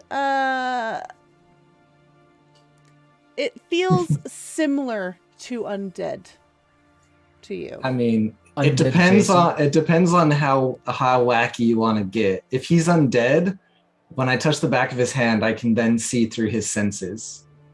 Yeah, let's go for it. Yeah. All right.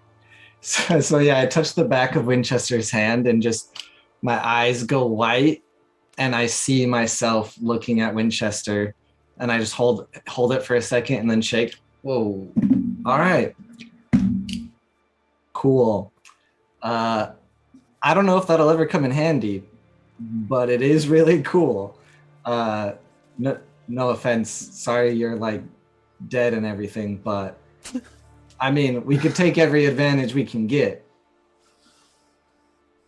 Colin, to be completely honest, the only thing I gained out of that is the fact that you're not absolutely terrified and horrified by my existence, which means a lot. Thank you. Oh, well, you know, you're not trying to rip my throat out or anything, and I've kind of devoted the last couple years of my life to figuring all this out, so I wouldn't figure out that much if I was scared of it.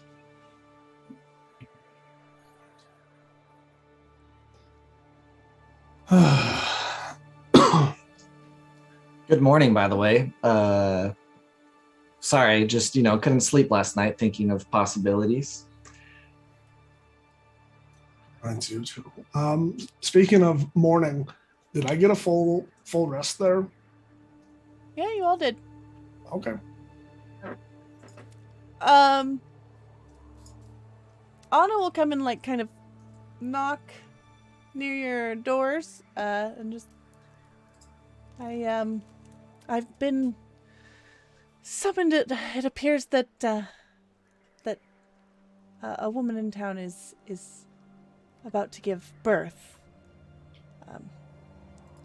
If you would like to come along and help, I know that there are others out in the town that are needing help with we lost some more livestock in the night. But if there's any help you can offer, I know some of you may have healing abilities to supervise this blessed event.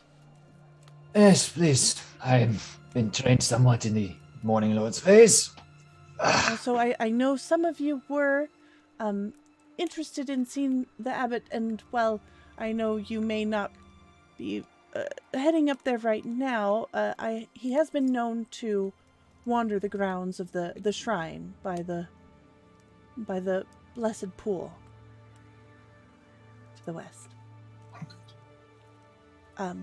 If you would come with me. I'll start heading along. You guys, who all is going? Is anyone staying? Are you guys going out to help with livestock stuff? I mean, as the town kind of wakes up, you can sense that, there is much to do. You are able to walk out. It seems that everyone here already knows of your arrival. It is a small town. There couldn't be more than 100 people in this village.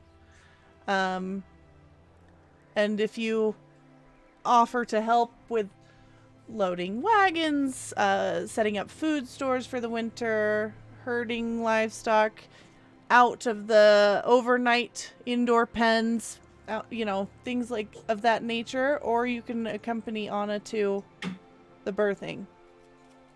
I'm on my way to birth and stuff. Okay. Irina would probably, seeing Rickton head to help with the birthing stuff, Irina is going to try and follow up on this livestock situation. Okay. Are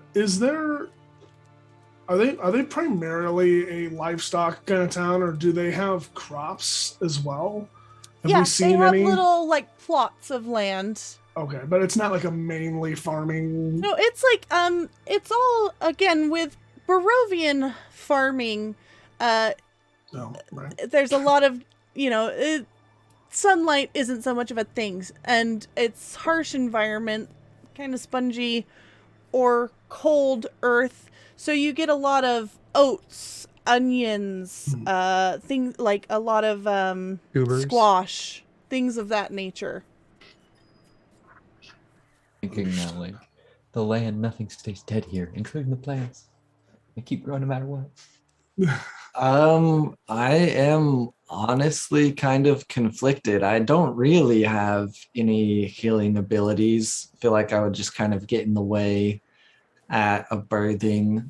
I think I'll just kind of follow Irina, but not side by side, and just kind of make my own notes, walking around the town, but just staying within a distance where I can see her just in case. Okay. I will join Van Richten. Okay. We'll go with the birthing first. Toby. Oh Yeah, yeah, what about Toby, what are you Toby? doing? You still sleeping? Hunched over your bowl of soup? So waking up, just gonna knowing that or hearing that I gotta kind of go around in the cold again. He's gonna just wrap his extremities with some of the bedding linen, whatever he can get. I mean, he doesn't have clothing, and he's gonna go to where the incidents happened and see if he can smell something out. Okay. So you're with Irina and Colin? Oh, I Checking thought out they the were helping livestock out issue? with the livestock. I thought they were. Yeah, no, we're scoping that out. Yeah, so. I feel like Oh, okay. they're investigating the missing livestock issue. Okay. Is that right? I had heard that. I thought I had heard that they Yeah. were helping basically be the equivalent of collies at this point. Mhm. Clearly I was wrong. But yeah. Birthing team first and then livestock missing investigators second. Yes. The Okay. doctors are in. Anna will lead you to the small cottage of a Krezkite woman named Demira, who is about to give birth. The local midwife is there, kind of coaching her through the process. However, in the absence of a priest, they've called Anna as the burgomaster's wife to kind of supervise the event and offer prayers for the health of the mother and child. As she definitely seems to be the most devout one here, and people seem to view her as very blessed, probably given the recent events with her son. The birth goes very standard. Lots of screaming, lots of blood. But Demira gives birth to a healthy baby boy. However, you will notice that the boy does not cry when born, despite seeming to breathe on his own just fine. The mother will hold the infant, clearly exhausted from the day. But you will see the midwife and Anna kind of exchange a knowing glance between each other, and the midwife looks deeply troubled. Stepping aside, obviously giving the new mother time to, contact. Is it standard in here to have a not crying baby at birth? Yes. And the midwife will actually usher you kind of out of that room, while Anna kind of tends to her and just say, the child has no soul. It is very sad. That's so. Most newborns that are born soulless in Barovia, they do not cry. It is usually one of the first signs. Now, does that make them undead or simply spiritually absent? I do not know anything about spirituality, or Anna is the one with a god. I'm here to just help the course of natural life run as smoothly as it can in a place like this. But I do know that from time to time, there are those born without souls in this land. Forgive me, from a purely professional standpoint, and Dr. Van Rechten, I'm sure you will appreciate this as well, but you said that the lack of crying is one of the first signs. Are there other signs that someone does not have a soul? Surely this is not the first. You have made it this far west and not come across a mistouched. Perhaps, but we do not know what to look for. I believe there was one man in Barovia. There was at the tavern. Dr. Van Rechten, you once there. He just kind of wasn't there. They go about life, but they are not in life, if that makes sense. They are here. The body is reborn, but there is no soul. There is. How often does this happen? I do not. It happens many times. It has happened many times throughout my life. It is not every day, but it is known. Has there been anyone that's looked into treating them? Speaking to, perhaps the abbot is able to speak to Ilmata, or... There is no cure that I know of, but sometimes they will go up to the abbey, but I do not believe they are cured. They are just tended there. Interesting. Speaking of the Abbey, if you wouldn't mind answering a few more questions, do you know of any? We plan on visiting the Abbey. What could we expect to find? Well, there are many cursed there that the abbot tends to and cares for. Their bodies are twisted and wrong. But most of them are harmless for the most part, so you should be fine. Sometimes you can hear them on very still nights where the wind is not howling down from the hills. They seem to lead very pained existences. But I know the abbot cares for them as best he can. But their bodies change and twist. I am sure it is extremely uncomfortable. And what of their minds? I do not know much of their minds. I see. I deal with babies and funerals. Well, you do excellent work. Thank you for your services.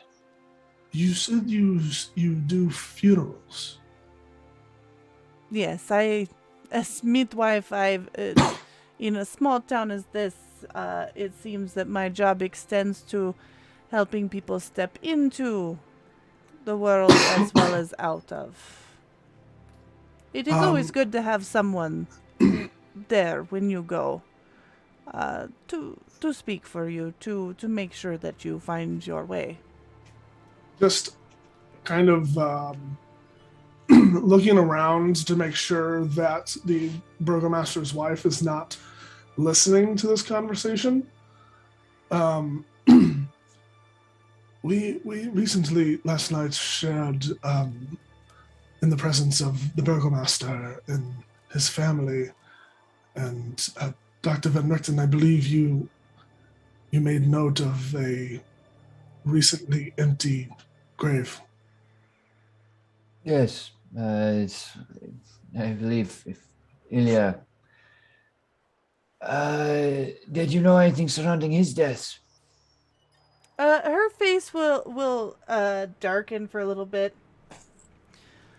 Yes, the poor Krezkovs. I believe the fourth child was too much for them to bear.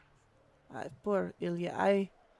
I sat with him as he left. He lingered for quite a while, despite the damage that horse did to his head.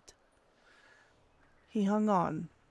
But I sat with him as the mist came, and we had a funeral, and a month went by before Dmitri took him up to the abbot. See. But the abbot can perform miracles. And Ilya came back down with his father, standing and alive. And how long ago was this? Oh, about a week. Yes. Thank you. You've been a lot of help. Is there anything that we can do while we are here to assist you in any of your troubles, or? I have small troubles. Normal troubles. I am blessed to have these troubles. Thank you, though. Please, I don't know if there's another town healer, but if you do need any assistance while we are here, Dr. Van Richten and I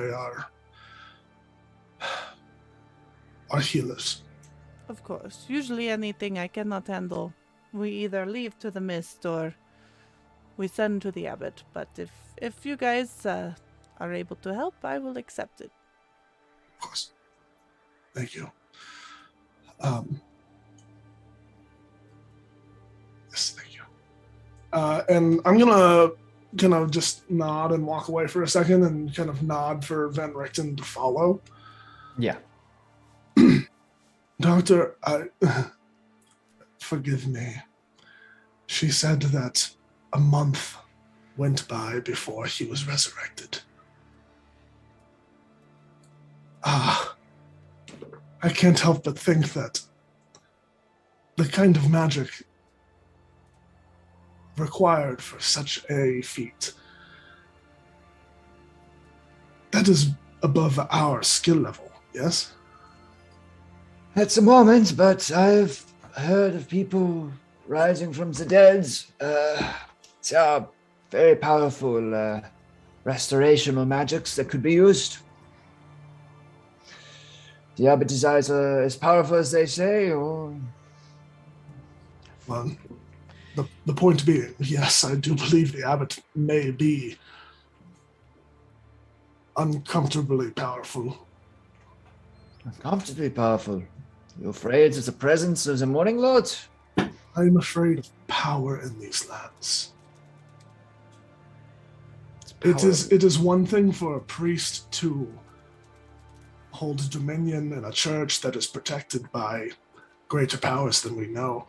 It is another for a single person to hold such immense power within themselves. You are quite dismissive of the gods being in this land before. Why is it not possible that perhaps Ilmata has chosen a champion? Or Lathander? The gods that we have seen so far include twisted varieties of their oneselves and an egomaniac that holds sway over the land. Oh, I don't imagine Strahd thinks himself a god just yet. But even he prays, from what I could tell. Still, you have a point. The gods are few and far between. But they're still gods. Yeah? Yeah. What do you think? I'm just doing my magics with no help at all? Well, that would be nice. It would, but it's not. I ask and they provide. I just know how to ask correctly. Well, I do believe this has been very informational. I hope our companions have found as much information as we have. Perhaps we might join them. I imagine they have a lot of ground to cover. Yes, let's find them. Let's go collect Carnans and be on our way. I'll make sure to nod to Anna on the way out. Mm-hmm. She'll nod back, and you guys can head out. And I am going to go back over to our missing livestock investigation team. Yeah, so before joining these two, I kind of just keep my distance and taking in the lovely scenery and writing in my little journal. And he actually, whenever possible, takes the time to write a letter to Amelia, and I can read you today's if you would like. Okay. Dear Amelia, I grow tired of this place. The longer we travel through it, Barovia is nothing like home, and today is cold as shit. I miss sitting by the fire and talking with you over morning tea. They always say it gets easier with time, but I say that's bullshit. Each day is harder without you, and the only thing that keeps me going is the thought of returning to you. I try my hardest to hold on to my sense of humor. It's the thing, for some reason, you said that you enjoyed the most about me. I won't give up. I will try my hardest. I miss you. Love, Colin. And I will close my journal and join Toby and Irina. Okay. While you are writing, there is almost a heavy silence that comes around you, as if there is something listening, paying attention. And then as you join the rest, you guys can make it to where they are. There are a few villagers standing around a fence where there is quite a bit of blood on the ground. And no sheep, despite the sheep pen. What are Irina, Colin, and Toby doing? Are there any like farmers? Yes. Or yeah, Irina would approach them. Hello, we are here to try and determine your troubles and be of assistance. My name is Irina. This here is my friend and companion Toby. It looks like we are also joined by Colin. Could you tell us, did you have sheep here last night? Yes, Peter. I did have sheep. I was one of the few who still had sheep. How many were kept here? 5 in my pen. And they are all gone now. They are all gone. You can see. And he casts about. There's a lot of blood, but curiously not much else. Did you hear any sounds, any commotion? Sheep are typically skittish creatures, are they not?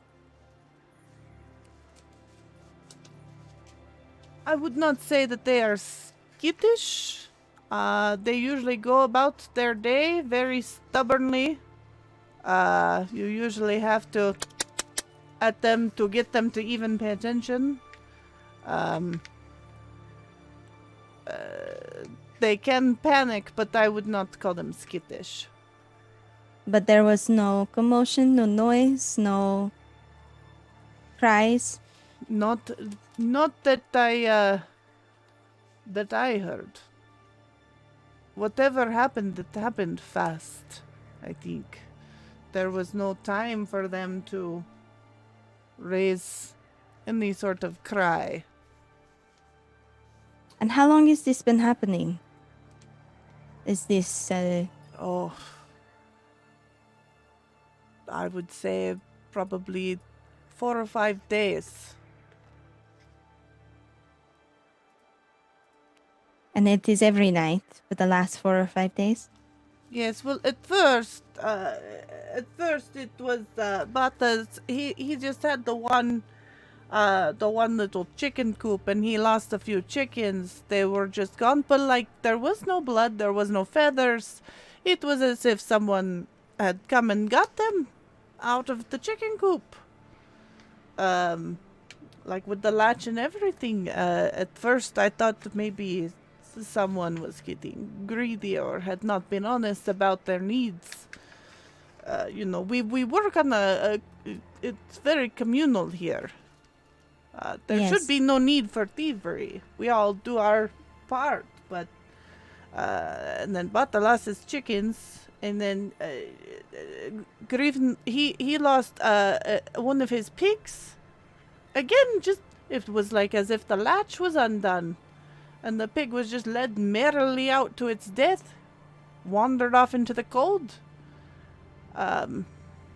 And then it started getting more. Valentin lost 3 sheep.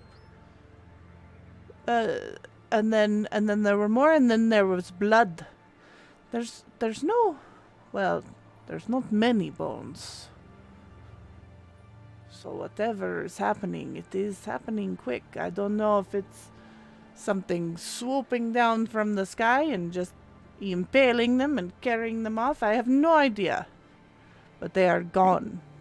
And this is the most that has been taken, these 5 sheep, in one Yes. night?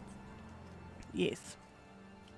If you do not mind, my comrades and I will take a closer look and perhaps try to track down You're welcome. You're welcome. any Yes. tracks. Is there anything else, anything odd, or, perhaps someone or something lurking near your farm that normally tends to pass by? No, I mean no lurking. We all know each other. There's no lurking. Yes, thank you. We will try to see what we can find out. Thank you, Peter. Yep. I would like to start investigating the area. Looking Would you? for. Is there a particular role you would like to make to do this Performance. I'm investigating? so glad you asked. You Performance. know, whatever one you think is best for the situation. I'm just trying to look around, look for any you can investigate it. Yep. Go ahead. markings, footprints. I'm about to CSI this bitch. That's a crit for a 33. Okay. Yeah, let me just tell you what you find there. I touch the ground and sniff. I know everything that happened this night. It pulses, and it's that radar vision is he just Toph visions this entire fucking sheep pen. That's the Batman detective vision. Okay, so first off, the thing you are going to notice is that there's almost no skin or bones left behind. There is blood, but certainly not enough to even encompass that many sheep. There's no carcasses. There's only just a very, very few scattered sheep bones. And as you're looking around you will notice that the only footprints in the pen are sheep or human. Very clearly so. Nothing in between, nothing other than that. The very few sheep bones left behind have bite marks on them. Rows of sharp teeth is what it looks like. And you would know from books, you have various zoology books that you have studied in the past, just interesting creatures from afar. It would remind you almost of a shark, a very frightening underwater creature that you studied about once. Just the rows and rows of sharp teeth.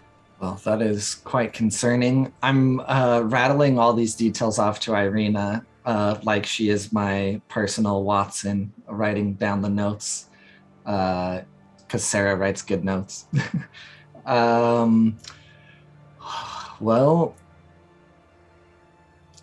there's not much here that helps us track this thing, but I think we can rule out vampires, which I don't know if that's really that awesome of a thing. I've never seen teeth marks like this with my own eyes. You said that there's the footprints. There's no creatures, only sheep and human. Correct, yes. So obviously it's something very hungry. Honestly, if you think about it, the fact that it's only been taking livestock is, in my eyes, a positive note. I don't believe anyone said anything about people of the town being attacked, but once the livestock runs out, I'm not sure if that will change. Yes, it seems this is escalating quickly. At first, I mean, it's the thing that shocks me is how quickly this must have all taken place. There's no sound, an entire 5 sheep, and not a single cry. That is quite something. So you know what they do. You know what they do in the novels with a situation like this, right? I mean, it depends on what kind of novels you read, Colin. Well, I feel like the obvious choice is to set a trap, see if we can find some sort of livestock, put it in an area, and wait to see what takes it in the darkness. I believe that is an option. These footprints that you saw, Toby, perhaps you could try. I know you have a keen sense of smell. Perhaps can you smell anything differently here that does not belong? That's a good point. Do I, DM?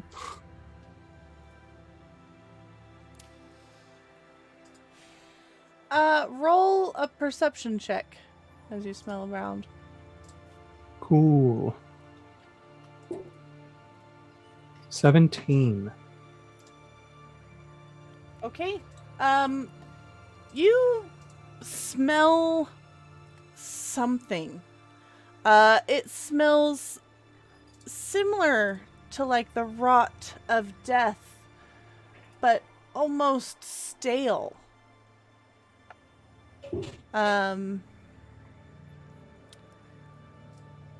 And that's the only thing you can describe it as. It smells almost like a morgue. Is there a way to follow it? Or is it just here? It's just here. I mean, the second Toby explains it as smelling like a morgue. I mean, like, it kind of smells like Winchester, but less, it smells rotten, not like the earthy smell that Winchester has. Colin, it's fine. We do not need to rush to judgment just yet. I think that your idea of setting a trap and catching someone in the act would be better than to roam about. But your thoughts went to the same area as mine, correct? I am afraid that when they have such effective gates and walls, I believe that this wolf is within. But I'm going to totally take this bow and just gnaw on it. Oh, Toby, you do not know where that is been. What if it is contagious? Put that down. We have much better things. I don't think sheep are contagious. No, Toby. Oh, my word.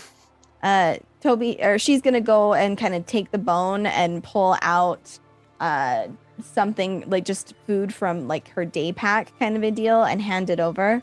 You mustn't be chewing on this. It's evidence. They're just gonna throw it away. Toby. I need you to just trust me on this one, all right? If we find a bone that is worth chewing, I will let you know. But garbage, you are above garbage, my friend. She's going to then kind of like get a little distracted and look out the west side of the pen.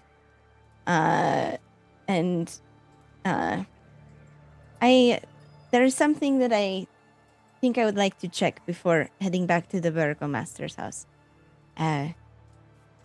Would you mind going back and meeting with them and bringing them up to speed? Yep, no issues. Really, I shall rejoin you soon. I don't think it's good to go alone. I will be alright, Toby. If not, I will scream loudly. Okay, you walk, feeling almost drawn, to the west, to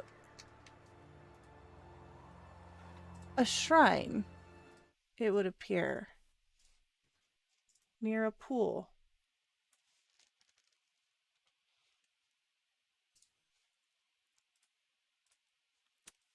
even under gray skies, this pool at the end of the village shimmers and sparkles. Near its shore sits an old gazebo on the verge of collapse. A wooden statue of a mournful, bare-chested man, its paint chipped and faded, stands in the gazebo with arms outstretched. And as you walk up on the shore of this pool, I'm going to end the session there.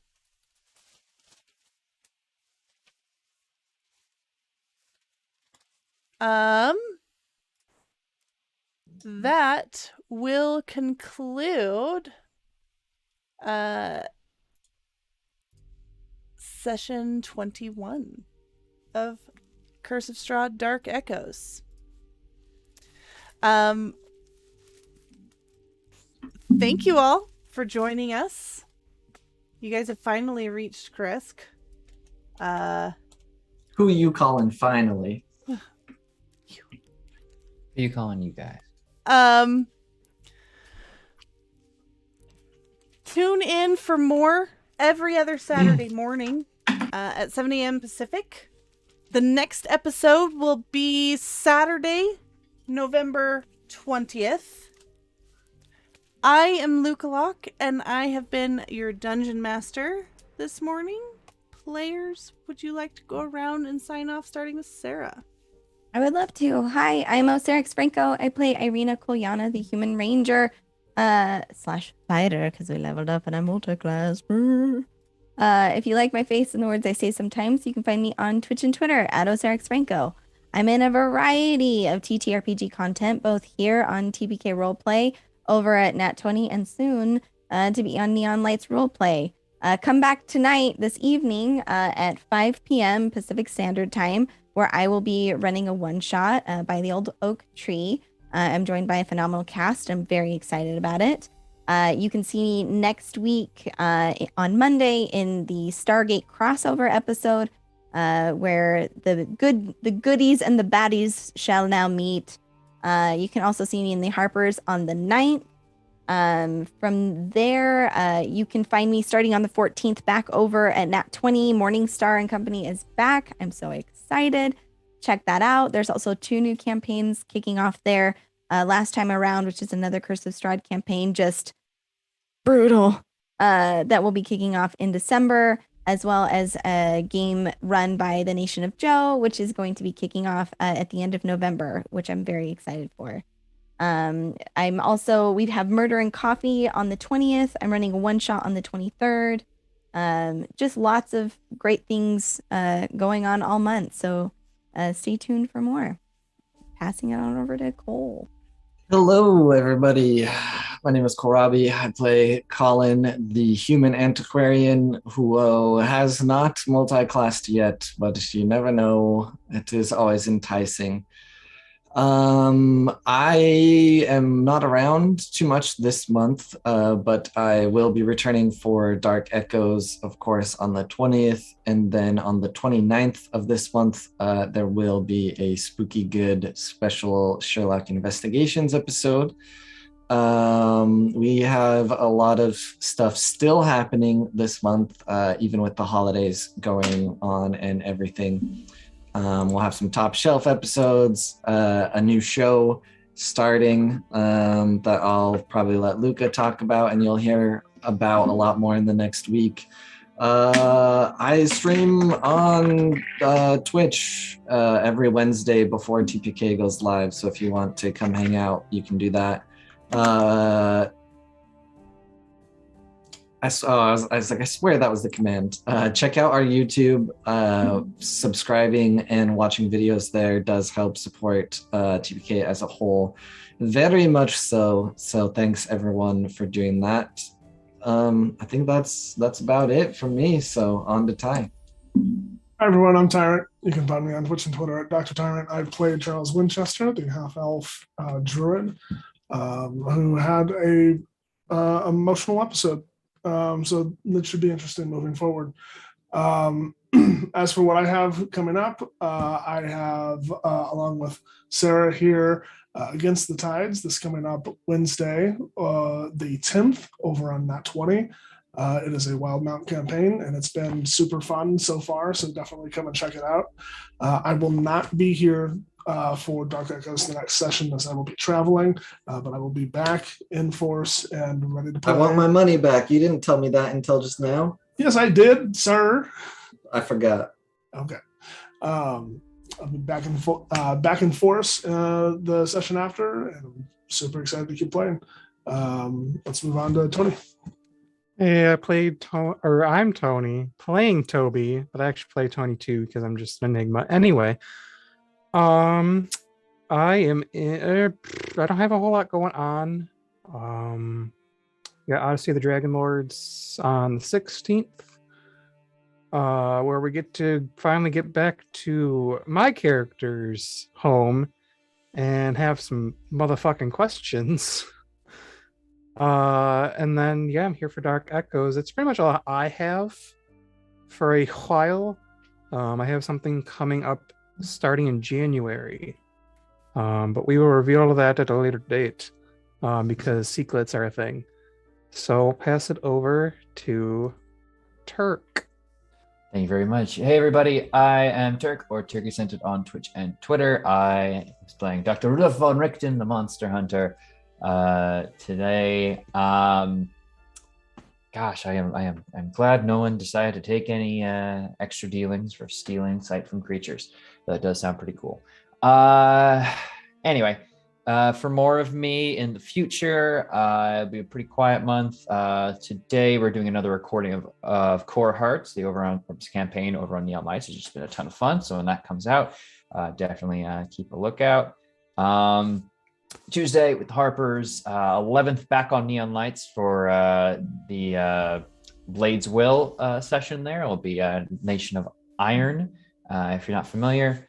Then, as Tony said, we will be back in Thylea on the 16th with Oathsworn, or Oathsworn, however you want to call it, or Odyssey of the Dragon Lords campaign. And it should be a lot of fun to finally get into Astoria, to get on with their quest. And then more Curse of Strahd. And on the 24th, we have Hubris of Man, our Aliens campaign that's run by the wonderful Meg Mysteria, which has been a ton of fun, a lot of banter and bullets.